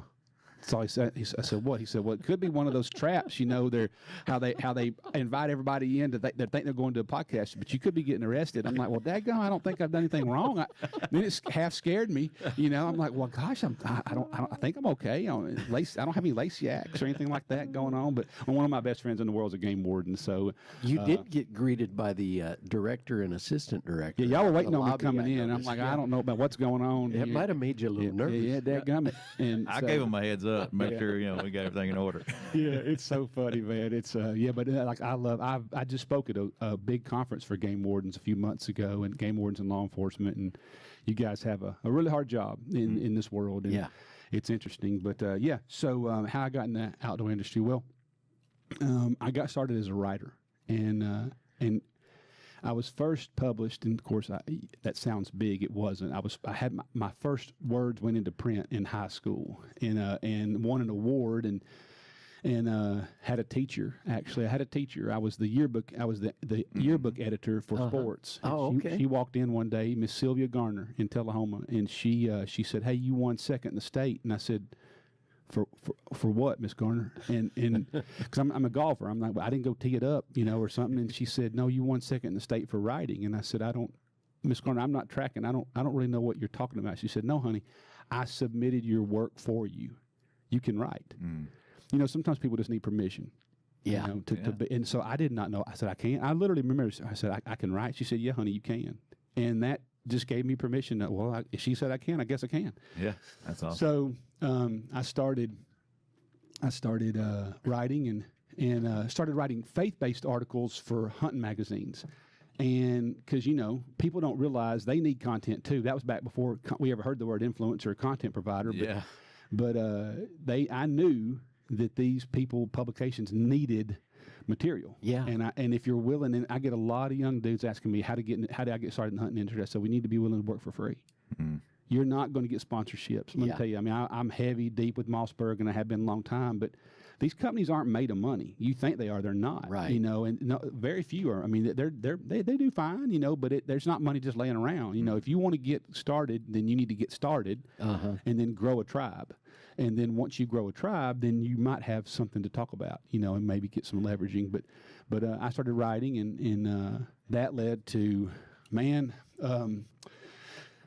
we got into doing faith-based DVDs with hunting shows, like Will Primos, David Hale, and David was such a good friend of mine, and I love him so much. And so I remember the first time I got to hunt with David Hale. I remember walking through a cornfield in Kentucky in the dark, and all thoughts were on my mind were, I sure am glad it's dark, because he's going to think I'm weird, because I can't quit looking at him. I mean, it was like, you know, for all the kids today, it's like can't believe throwing baseball with Derek Jeter. He's like, right. I cannot, but I'm hunting with David Hale, you know. But I got to, it's kind of just evolved over time. And then where it really kind of made a big turn was Sportsman Channel needed some content, and they wanted me to do some turkey stuff, and they were always calling me. This is a long time ago. Sportsman Channel would call me all the time, and they would say, hey, put up a turkey show. I'm like, I'm not paying for that. I will do it, and I'll produce the show for you, but I'm not paying for airtime. Yeah. Because I know you need content. You need content. But I'm not, so we can barter, but I'm not paying you. Well, they said that, then Sportsman Channel, to their credit, was trying to get, YouTube was just coming on the scene, and they needed turkey shows, and turkeys was what I did a lot. And so we did a show called Spring Chronicles, and it was kind of their first real attempt to do, I'm not saying it was the only attempt, but it was kind of the tip of the spear for doing, you can still watch Spring Chronicles to this day on their YouTube, and it's dated, of course, but and so when Mossberg saw that, they were like, hey, would you do that for us? I'm like, well, maybe. You know, by that time there was ability to talk about money, you know, but I had to do a lot of work, you know, to get to that point. Right. And then with Mossberg, it really kind of took off from there. And in all of that, there's books, and then I did a lot of Bibles. I did Bibles for not the Genesis to Revelation part, just the devotions, you know. But it's amazing the hate mail I got in those days, like, you know, hey, I don't like the way you translated that verse in Leviticus. I'm like, honey, that was Moses. You know, that I just wrote the devotion in the back about how to shoot stuff in Jesus' name and then marinate it, you know. Yeah. But that's what That's what we did, and so all that just kind of has, I guess you'd say, grown over time. Yeah. Well, you talk about that stuff being dated and out there still, available. It's still relevant.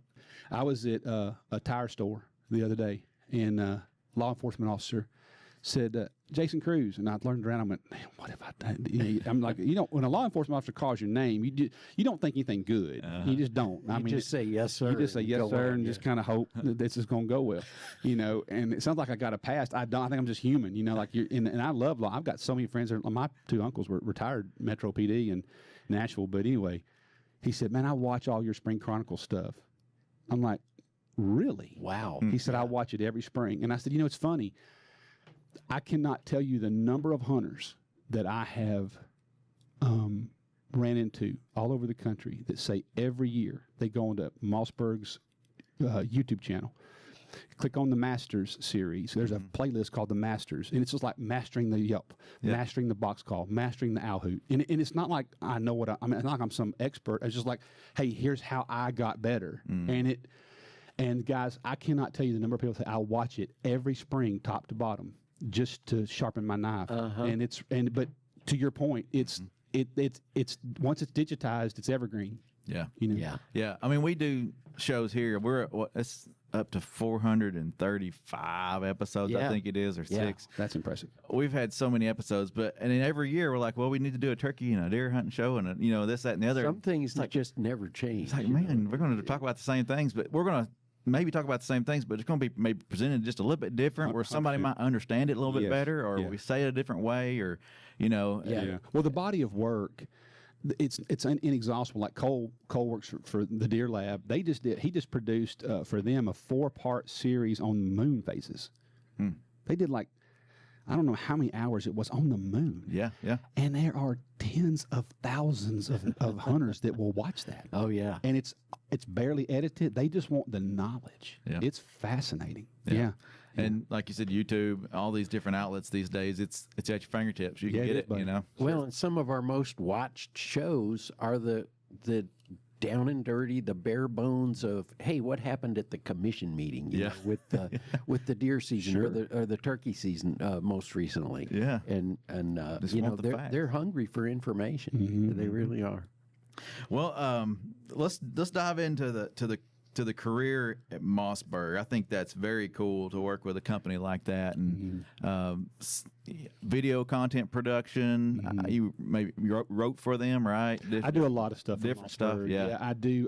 I manage their YouTube channel. Okay, and kind of curate that. I kind of work hard on developing new talent. So as younger guys are coming on that want to get, we need younger faces, and so.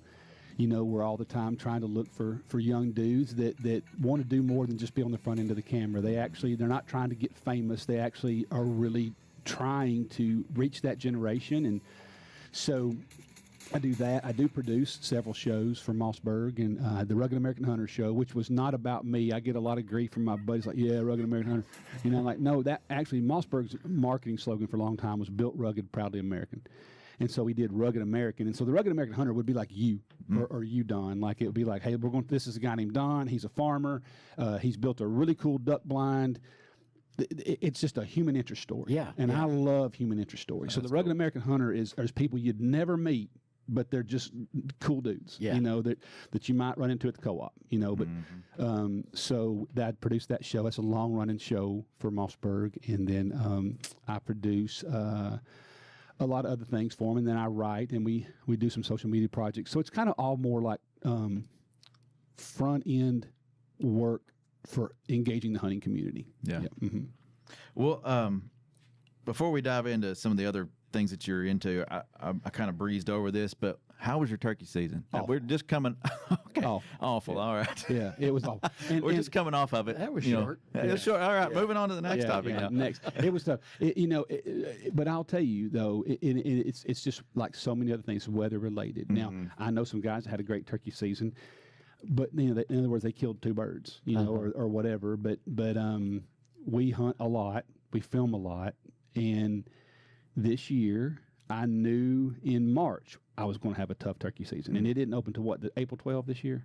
I think, was that right? Put me on the spot. I think it was April 12. I think April But so I think it was April 12th. Anyway, it was right about that time. And I knew in early March we were going to have tough because it got hot and it got warm. Yeah. And I'm like, man, they're really going to, be fired up. And buddy, sure enough, on youth weekend, I took my son Tucker, and the birds were gobbling hard and running hard, middle of the day. And I'm like, oh no, we're about a month early. Yeah.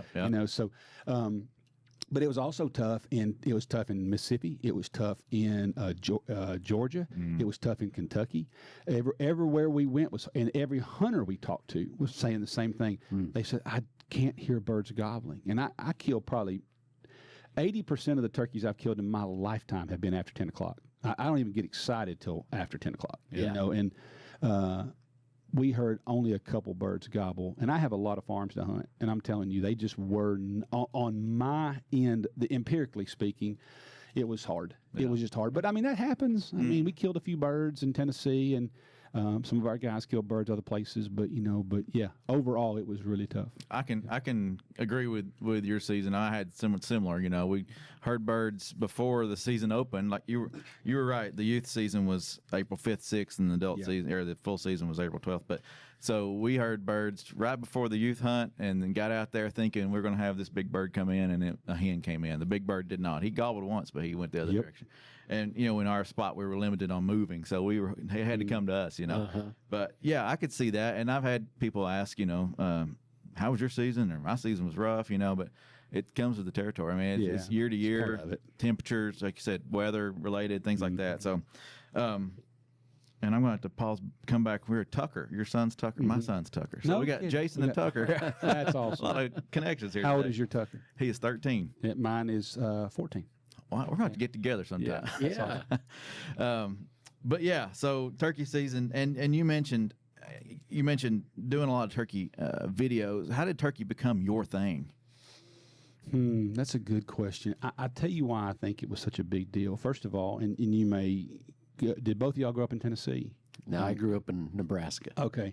Well, growing up in Tennessee, we never saw turkeys, never heard turkeys. That's never, my experience. I mean, so when I did my master's work at Southwestern Seminary, and I came back from Southwestern in the mid-'90s, and I remember seeing something come through the woods, and it scared me to death. I like, what is that? It was a bunch of them, and it hit me. They were like 100 yards off, so I couldn't really tell if it was Bigfoot or what. And I was catching glimpses of them going through the oak trees, but it was far enough away I couldn't see them through my scope, and it hit me 3 days later, like, those were turkeys. Oh my gosh, those were turkeys. Yeah. And so we didn't really have turkeys much to hunt. You every now and then you'd hear about somebody killing one, but it was a show-stopping conversation. Yeah, right. You saw a turkey. Yeah. I mean, and so deer hunted, which is what most of us did, and then I would say I killed my first turkey in Franklin County, down around the Elk River, and on a buddy of mine, a really good friend of mine's farm, and I was like, wow, this is cool. I mean, it's fine. But then it seemed easy, and then the next few hunts weren't. Then I got involved in the chess match, and then when I started really figuring out this is a chess game, that to me was so much more fun than deer hunting, because I could move, I could negotiate what I was going to do next. Yeah. And getting into their head. And at the time, Tennessee's turkey population was really growing. And so I had a lot of farms to hunt. And when that all came together, it was warm. It's been cold all winter. Spring, dogwoods are blooming. And man, I loved the call and response. That's why I love duck hunting. I'm just as deep in duck hunting as I am. And I think it has to do with calling and manipulation, trying to manipulate, Well, I think that part about turkeys is being able to move and be able to work the bird and try to get in the right position. Yeah. That's something I never did growing up. But once I moved to Middle Tennessee, got to experience it. I was like, man, this is fun. So, yeah. It's a ton of fun. Deer hunting was my passion for a long time, and turkeys right there in a second, Yeah, for sure. Well, career Mossberg, still doing that, but you've started a new adventure, and we got a couple minutes here. I wanted you to share about Wild and Kingdom and what that is, and not Wild Kingdom, right. which is Omaha. That's that, Mutual Omaha. Yeah. Wild and Kingdom. They own the trademark on that. Yeah. And so be quick to say. So it's like field and stream, Wild and Kingdom. Yeah. I love it. Yeah. And that was very specific. And so I've been involved in media production and branding and marketing for a long time. And so a good friend of mine, he owns Apex Restoration, and he's just we're lifelong friends, and we both went into ministry together. And Greg and I were talking, and we kind of had an equal burden, and that burden was I love storytelling, but we've always used hunting as I tell a lot of young guys. I know this sounds weird, but you're going to get tired of killing animals. If that's what you're doing it for, you're really not doing it right. It's not about just stacking up green heads, that just gets really old, and it gets arrogant, and it becomes a game, and very sinister game, and toxic of numbers, and I'm so not that. But relationships really do matter to me. It sounds nice and sounds very spiritual, but they actually really do, and so Greg and I were talking, and there has been this may be one of, who knows, you may edit this, you may not. We'll find out. But this it came from a burden, Jason. And that burden was when I was growing up, in the 80s. Men were men, and you had male role models. Now I'm not saying they were the best ones, but nobody was confused on what it was mean to be a man. And so your granddaddy or athletic figures like, George Brett or Bill Buckner or people in baseball or, Michael Jordan, those guys were really big into that. And so it came out of a burden for manhood. And so Wild and Kingdom is a hunting show and a subsequent podcast to follow it up. Yeah. And so wildandkingdom.com. And you can go on YouTube, hunting, fishing. We do a show, and then we do a follow-up podcast on what happened on the show. Nice. And it's all about biblical manhood and how to restore men back to their created role. Awesome. I think that's an awesome ministry there. Just recently going through a man's Bible study at our church, and I think this would be a great follow-up. I'll need to talk more after the show about some things we can incorporate. Yeah, it's done real well already. Yeah, that's awesome. Go check that out, wildandkingdom.com. Unfiltered and raw, Wild and Kingdom covers issues in today's church culture. So go check that out. Yeah. Go check out Mossberg's stuff on their YouTube. Their YouTube, all the content you put out there. Very cool. Just thanks for being with us today and sharing absolutely a little bit today. You bet. We'll have to get you back. I would love it.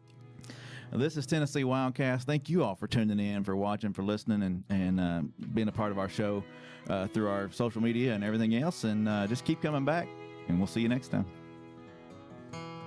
Stay connected with TWRA by visiting our website at tnwildlife.org. And follow us on Facebook, X, and Instagram. You can invest in Tennessee's wildlife future by purchasing a license at GoOutdoorsTennessee.com. That's GoOutdoorsTennessee.com.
I'd like to call the meeting to order and welcome everyone to the LaVergne Planning Commission meeting, June 24th, 2025 at 6 p.m.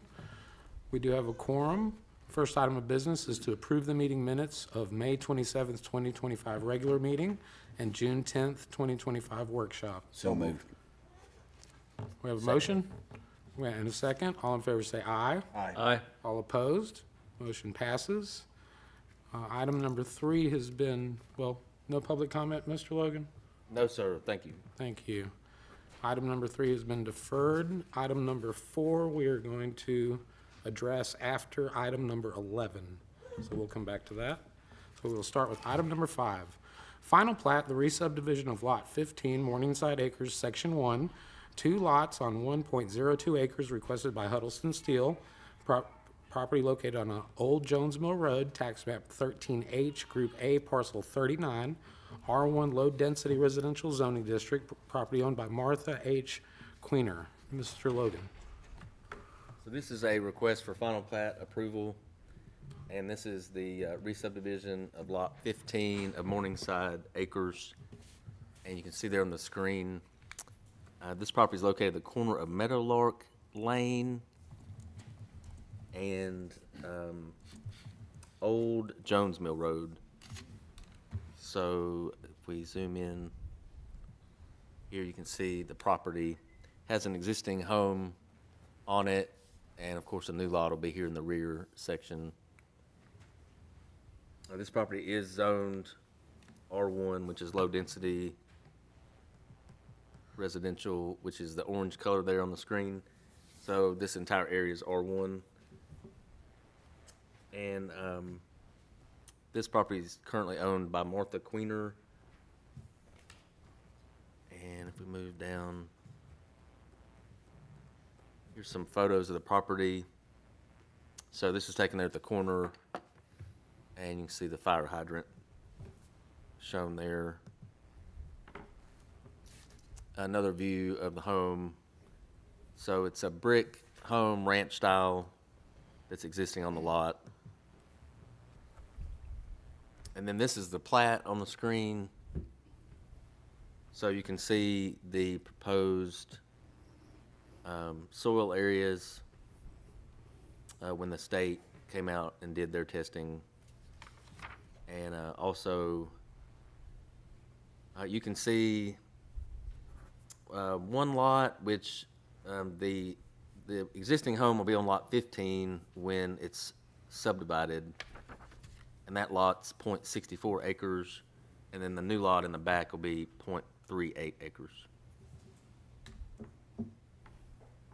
And all the comments have been addressed, looks like from all the departments, so I'll be happy to answer any questions. Thanks. Thank you, sir. Do we have any questions or comments on this item? If none, we'll entertain a motion. Motion to accept as submitted. Motion to accept. Do we have a second? Second. We have a second. All in favor say aye. Aye. All opposed? Motion passes. Item number 6. Final plat, replat Lot 8 of Richland South LLC property. 2 lots on 1.33 acres requested by TTL. Property located on Murfreesboro Road, tax map 14, parcel 72.16. C2 Highway Service Zone District, property owned by Woodhaven Development Group. Mr. Logan. So this is a request, another final plat request, and this is a replat of Lot 8 of Richland South. And this is 2 lots on 1.33 acres. So on the screen, you can see this lot fronts Murfreesboro Road, and just behind it is the Carpenters Training Trust, the existing educational facility.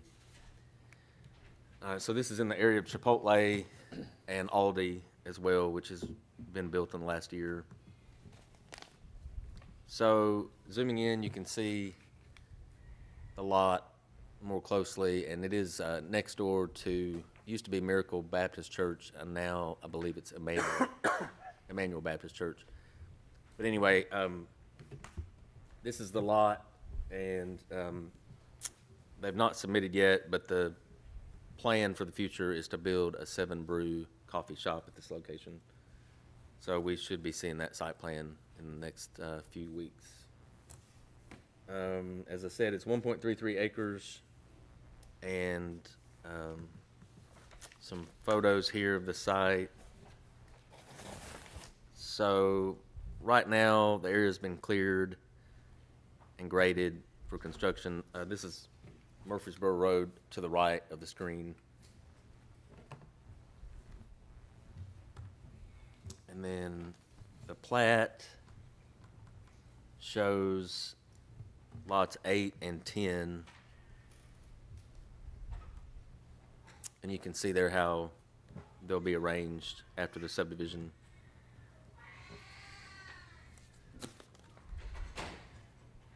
And they do have, lot 8 will be about 2/3 of an acre, and lot 10 also will be about 2/3 of an acre when it's all completed. And there are no comments on this item either, so that completes the report. Thank you, sir. Mr. Lyde, the 2 comments have been addressed that were at the workshop? Yes, sir. Thank you very much. Any other questions or comments on this item? If we'll entertain a motion. Motion to approve is submitted. A motion to approve. Second. A second. All in favor say aye. Aye. All opposed. Motion passes. Item number 7 has been deferred. We'll move on to item number 8. Site plan, Mid-South Carpenters Training Trust, new pavilion of 6,767 square feet on 4 acres, requested by Womble and Associates. Property located at 130 Veterans Memorial Parkway, tax map 14, parcel 72.09, C2 Highway Service Zoning District, property owned by Mid-South Carpenters Training Trust. Mr. Logan. So this is a site plan request for the Mid-South Carpenters Training Trust. They are proposing a new pavilion, open-air pavilion that would be 6,767 square feet. So on the screen here, the last item was the final plat that sits in front of this building. So we're in the same general area on Murfreesboro Road. And this property is also zoned C2, which is the red color on the screen. So it's commercial zoning already. Here's a photo of the existing carpenter's facility. So the pavilion's proposed, in this view, it'd be over here to the right, where I'm pointing. And they currently have an outdoor classroom that they're using. So this would go in the same area as that outdoor classroom. Here's another photo with the monument sign at the front entrance to the school. So these are the architectural elevations, and the applicant is proposing to brick each of the columns to roughly 50% of the height. They did that to have the masonry material that is outlined in the Murfreesboro Road Overlay District.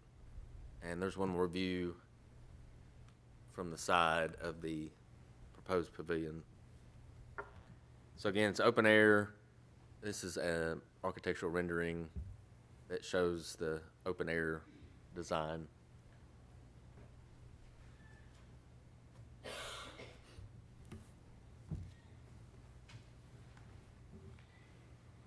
So now we have the site plan shown on the screen, and you can see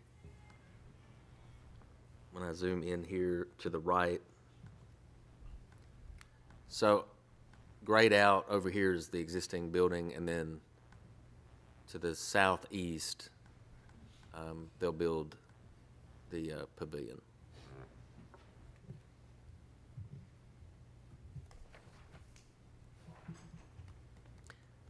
And as I said earlier, it is roughly 6,700 square feet.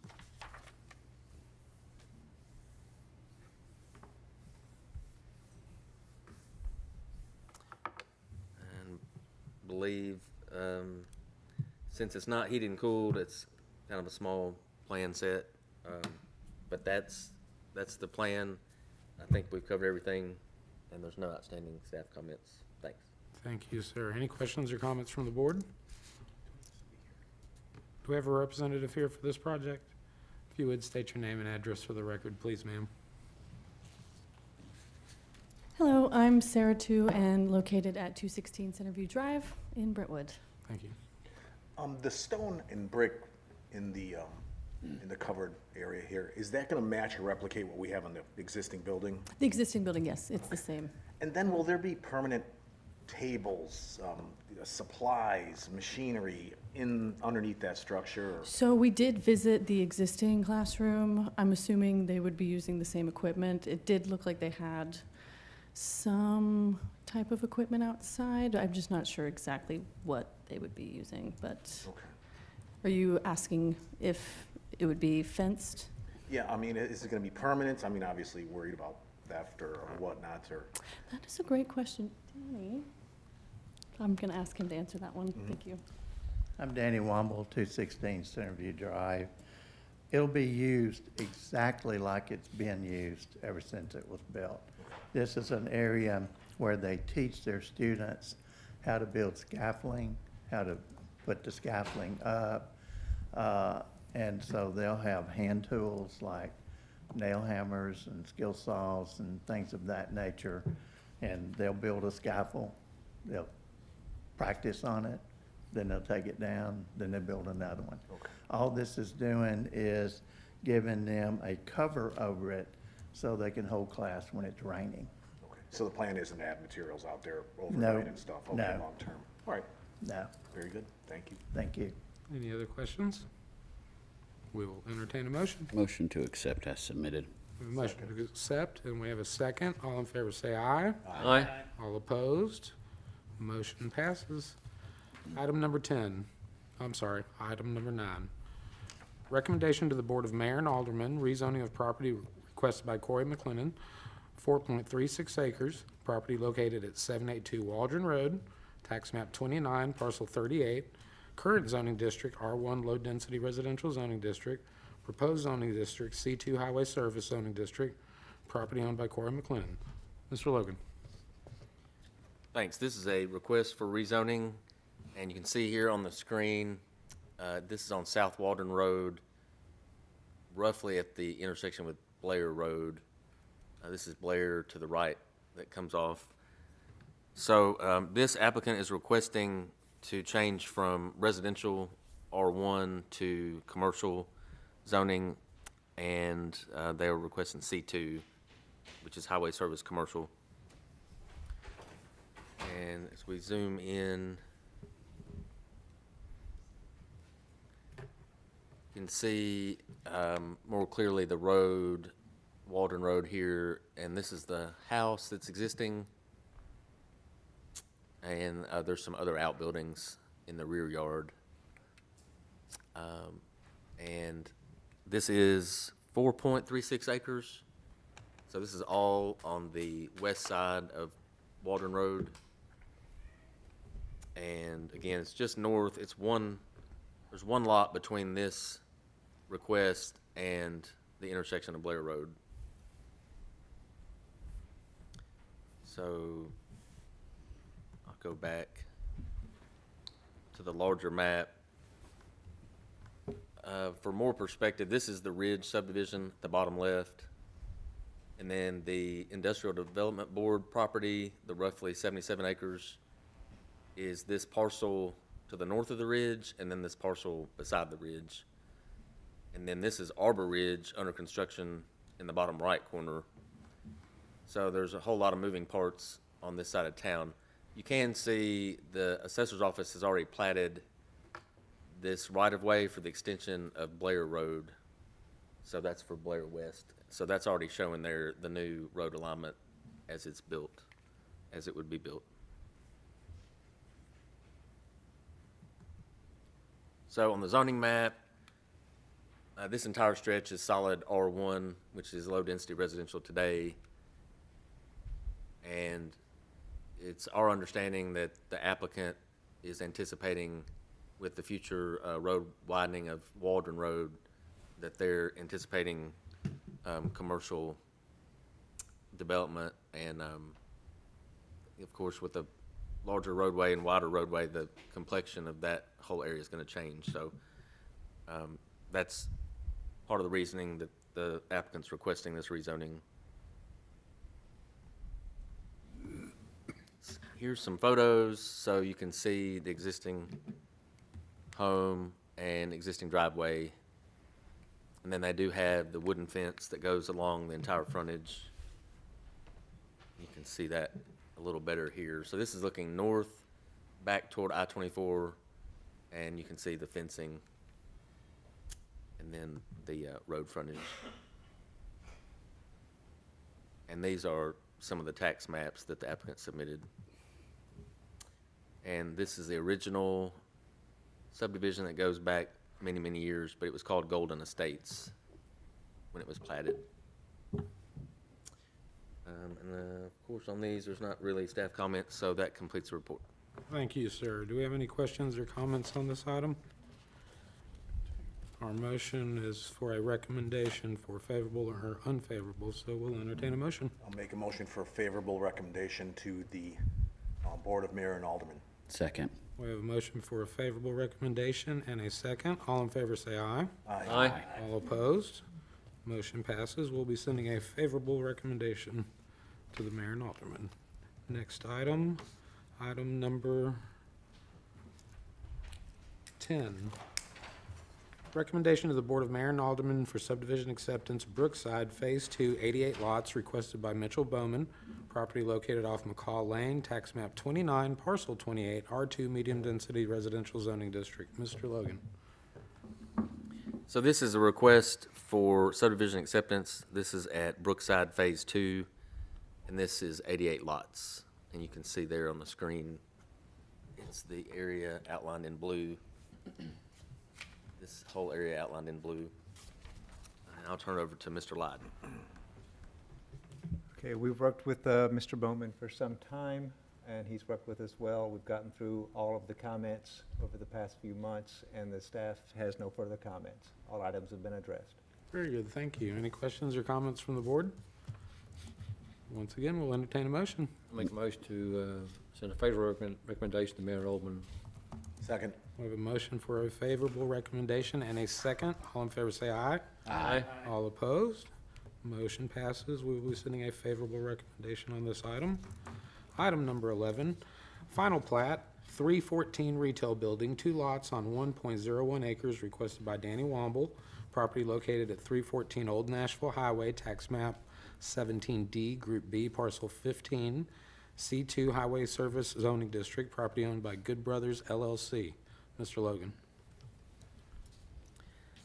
Thanks. So this is a request for final plat at the 314 retail building located on Old Nashville Highway. And on the screen here, it's the area outlined in blue. And this is directly across from Jackson Station Apartments, which is shown there also.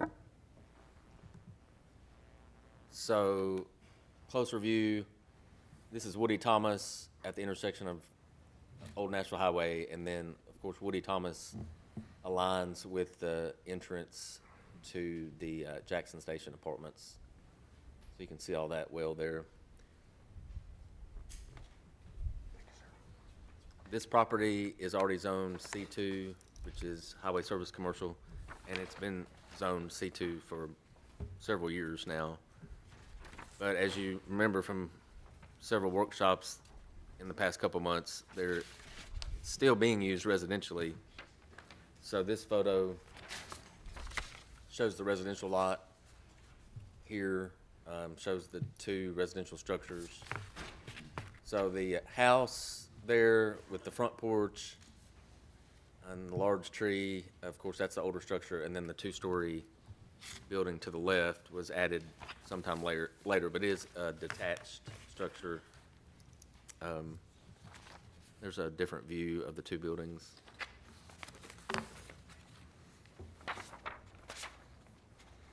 So this first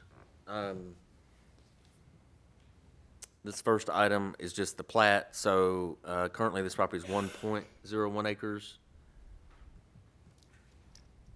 And let me scroll to the, I think the plat is back at the front, but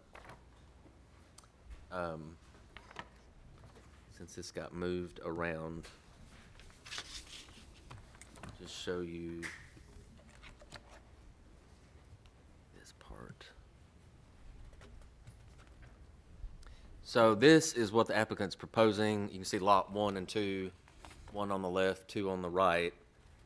Lot 1 would come out to just over half an acre, 0.55, and lot 2 would be 0.41 acres. And of course, you can see for orientation, the bottom here is Old Nashville, and this is Woody Thomas to the left. There is a 15-foot private utility easement that they're showing here in the center. And of course, they're showing this easement at the rear of the property. It says easement for the benefit of emergency vehicle and municipal solid waste services.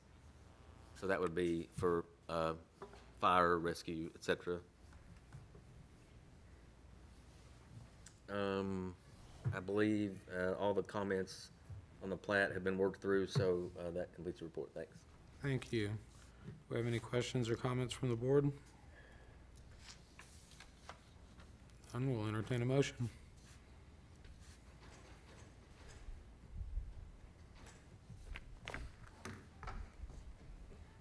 This is my kids, Sorry, that distracted me. Someone's shaking the door. Questions, comments? I'll make a motion on the final plat to accept as submitted. We have a motion to accept as submitted. Do I have a second? second. I have a second. All in favor say aye. Aye. Aye. All opposed? Abstain. Motion passes. We will be going back to item number 4, everyone. Item number 4. Site plan 314 retail building, new building of 9,750 square feet on 1.01 acres, requested by Danny Womble, property located at 314 Old Nashville Highway, tax map 17D, Group B, parcel 15, C2 Highway Service Zoning District, property owned by Good Brothers LLC. Mr. Logan. So this is the site plan request for the same property at 314 Old Nashville. So again, you can see on the screen, property outlined here in blue. I'll move on to the site plan since I've covered these same maps.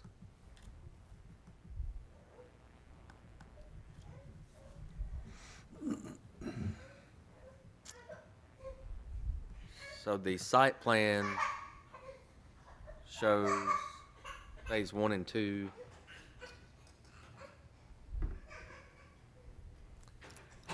Zoom in here for a better view. So this is Woody Thomas to the left, and this entire brown area is the proposed building. So you can see the phase line here between 1 and 2. Phase 1 is here to the right and would be 2,550 square feet. And then each of the remaining 4 suites would be equal sized of 1,800 square feet. And then that totals the 9,750 that's in the report. So they're still showing the parking here in the front and also wrapping around the building to the Woody Thomas side. And they're showing the 3-lane or 3-lane widths for the ingress egress on Old Nashville. And of course they do have the sidewalk shown that was discussed a couple weeks ago at the workshop. So that's a general layout. Let me go back to the architectural. So these are renderings that were supplied by the applicant.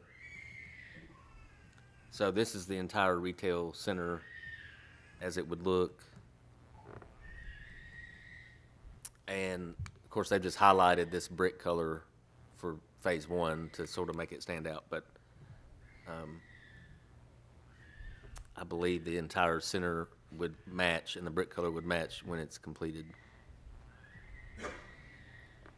And then this is from the materials board. So this is showing the type of brick that would be used as well as the trim.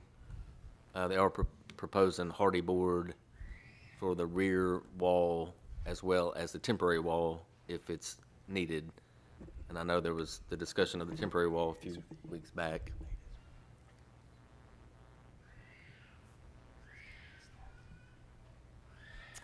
And let's see. Of course, the planning comments have remained on here since the beginning, and most of those planning comments have to do with the use of the property as residential and the mixing of uses if that were to happen. I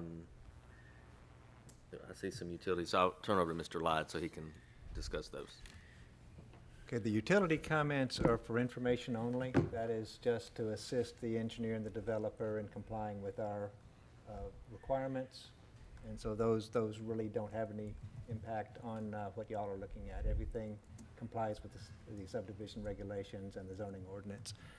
If you look at it, the drawings you have in your packet, it still says temporary gravel access drive. However, the plans they submitted to us did not say that anymore, and I believe we can bring Mr. Womble up and he'll confirm that is going to be a paved access drive now. So we have no staff comments. Thank you. Mr. Womble, if you wouldn't mind.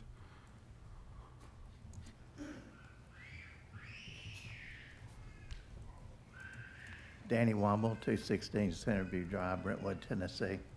I'm Chandler Floyd Womble and Associates, 216 Centerview Drive, Brentwood. Thank you, gentlemen. And just confirming what Gary said, that the rear drive was going to be paved. Yes, it will be paved, and yes, I agree with everything that Gary said. Since we have them up there, any questions or comments for the applicant? Yeah, have we resolved the, let's say, the phase 1, phase 2, 2 gas meters, I believe, or 2 water lines? Has that been, I don't see any literature in the packet. I mean, has that been addressed, or? Mr. White, I've seen you perk up a bit. Mr. White? Yes, sir. With the 2 lots, there will be 2 meters. Okay.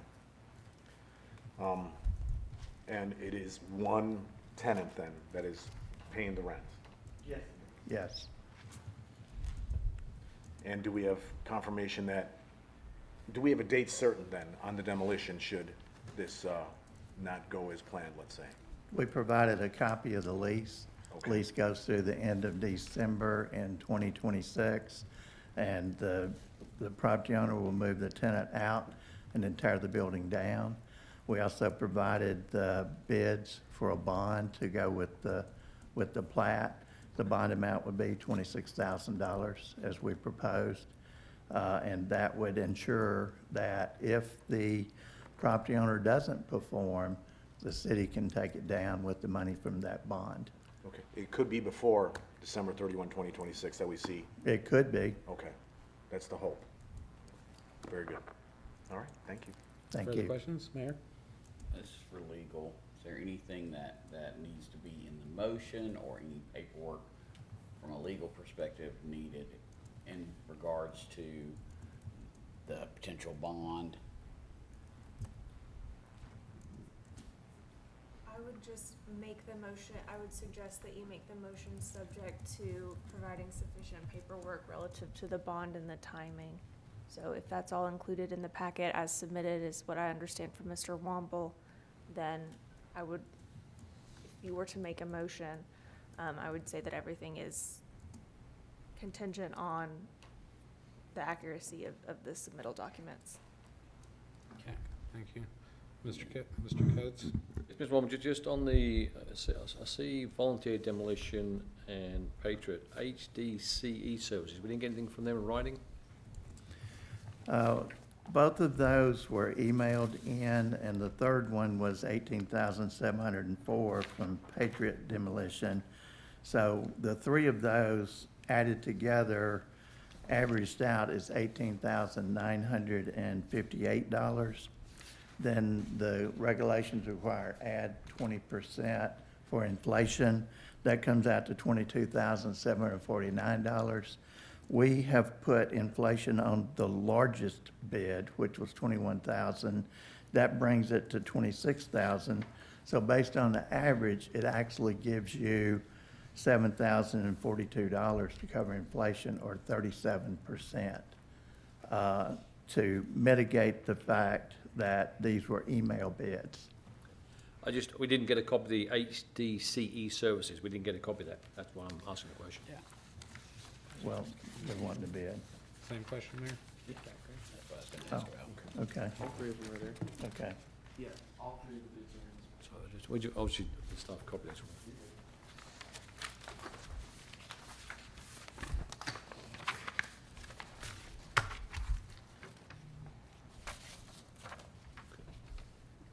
Comfortable? So obviously the tenant fully understands that come the end of 26, that the building's coming down, if not before then. Correct.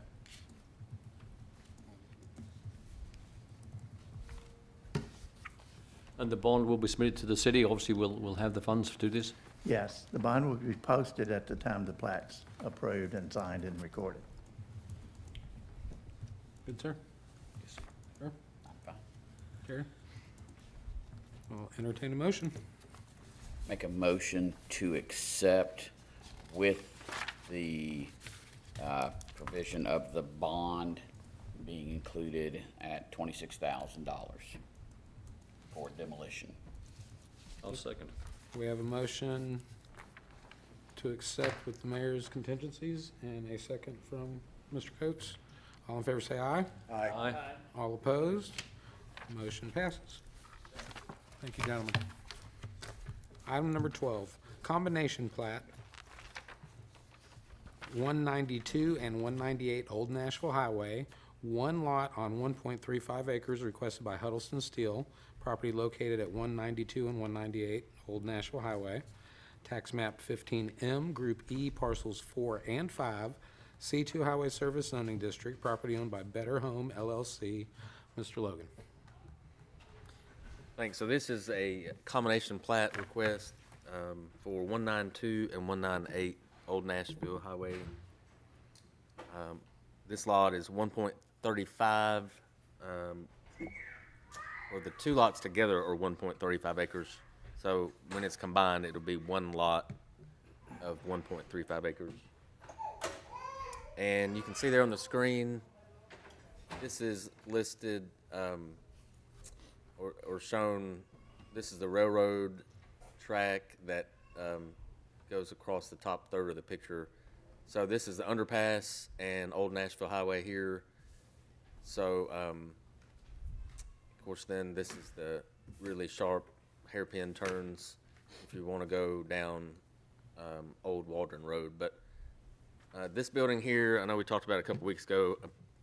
My understanding it's the oldest remaining building that's intact in LaVergne. I don't know if that's true, but I've been told that several times. So some people refer to it as the old glass building. So zooming in here, you can see it a little closer on the screen. So this is the sharp curve that I mentioned, and there's several, or looks like an addition that was built at some point in the past to the original building. But anyway, you can see how it's laid out today. There's been open storage on this lot. There's been vehicles stored here. There's been a lot of things at this location. So going on to the zoning map here, you can see in the red color, this is all zoned C2 commercial along with the rest of the block. And here's some photos. So in this photo, the underpass will be off to the right, out of view, but the oldest part of the building is here where I'm pointing. And then it looks like at some point there was an addition here with these windows, and then another addition, this metal building. And the other picture just shows the remaining part of the lot beyond that metal building. So there's a larger area there that's fenced in. And then this is taken actually from that sharp curve at the corner, another view of the building. So the plat, of course, is combining the two lots. So little bit easier process than subdividing, but you can see there on the plat, it's like there's about 59,000 square feet of land, give or take. And then just the existing utilities are shown there, the existing light pole. And this right here is labeled existing gravel. If I didn't mention that, there's a large area of gravel there. That's pretty much it. Since it's not a site plan, it's just the plat. So stage 1. Be glad to answer any questions. Thank you, sir. Do we have any questions or comments on this item? Make a motion to accept as submitted. Motion to accept. We have a second? We have a second. All in favor say aye. Aye. All opposed? Motion passes. Thank you, everyone, for your time. Meeting adjourned.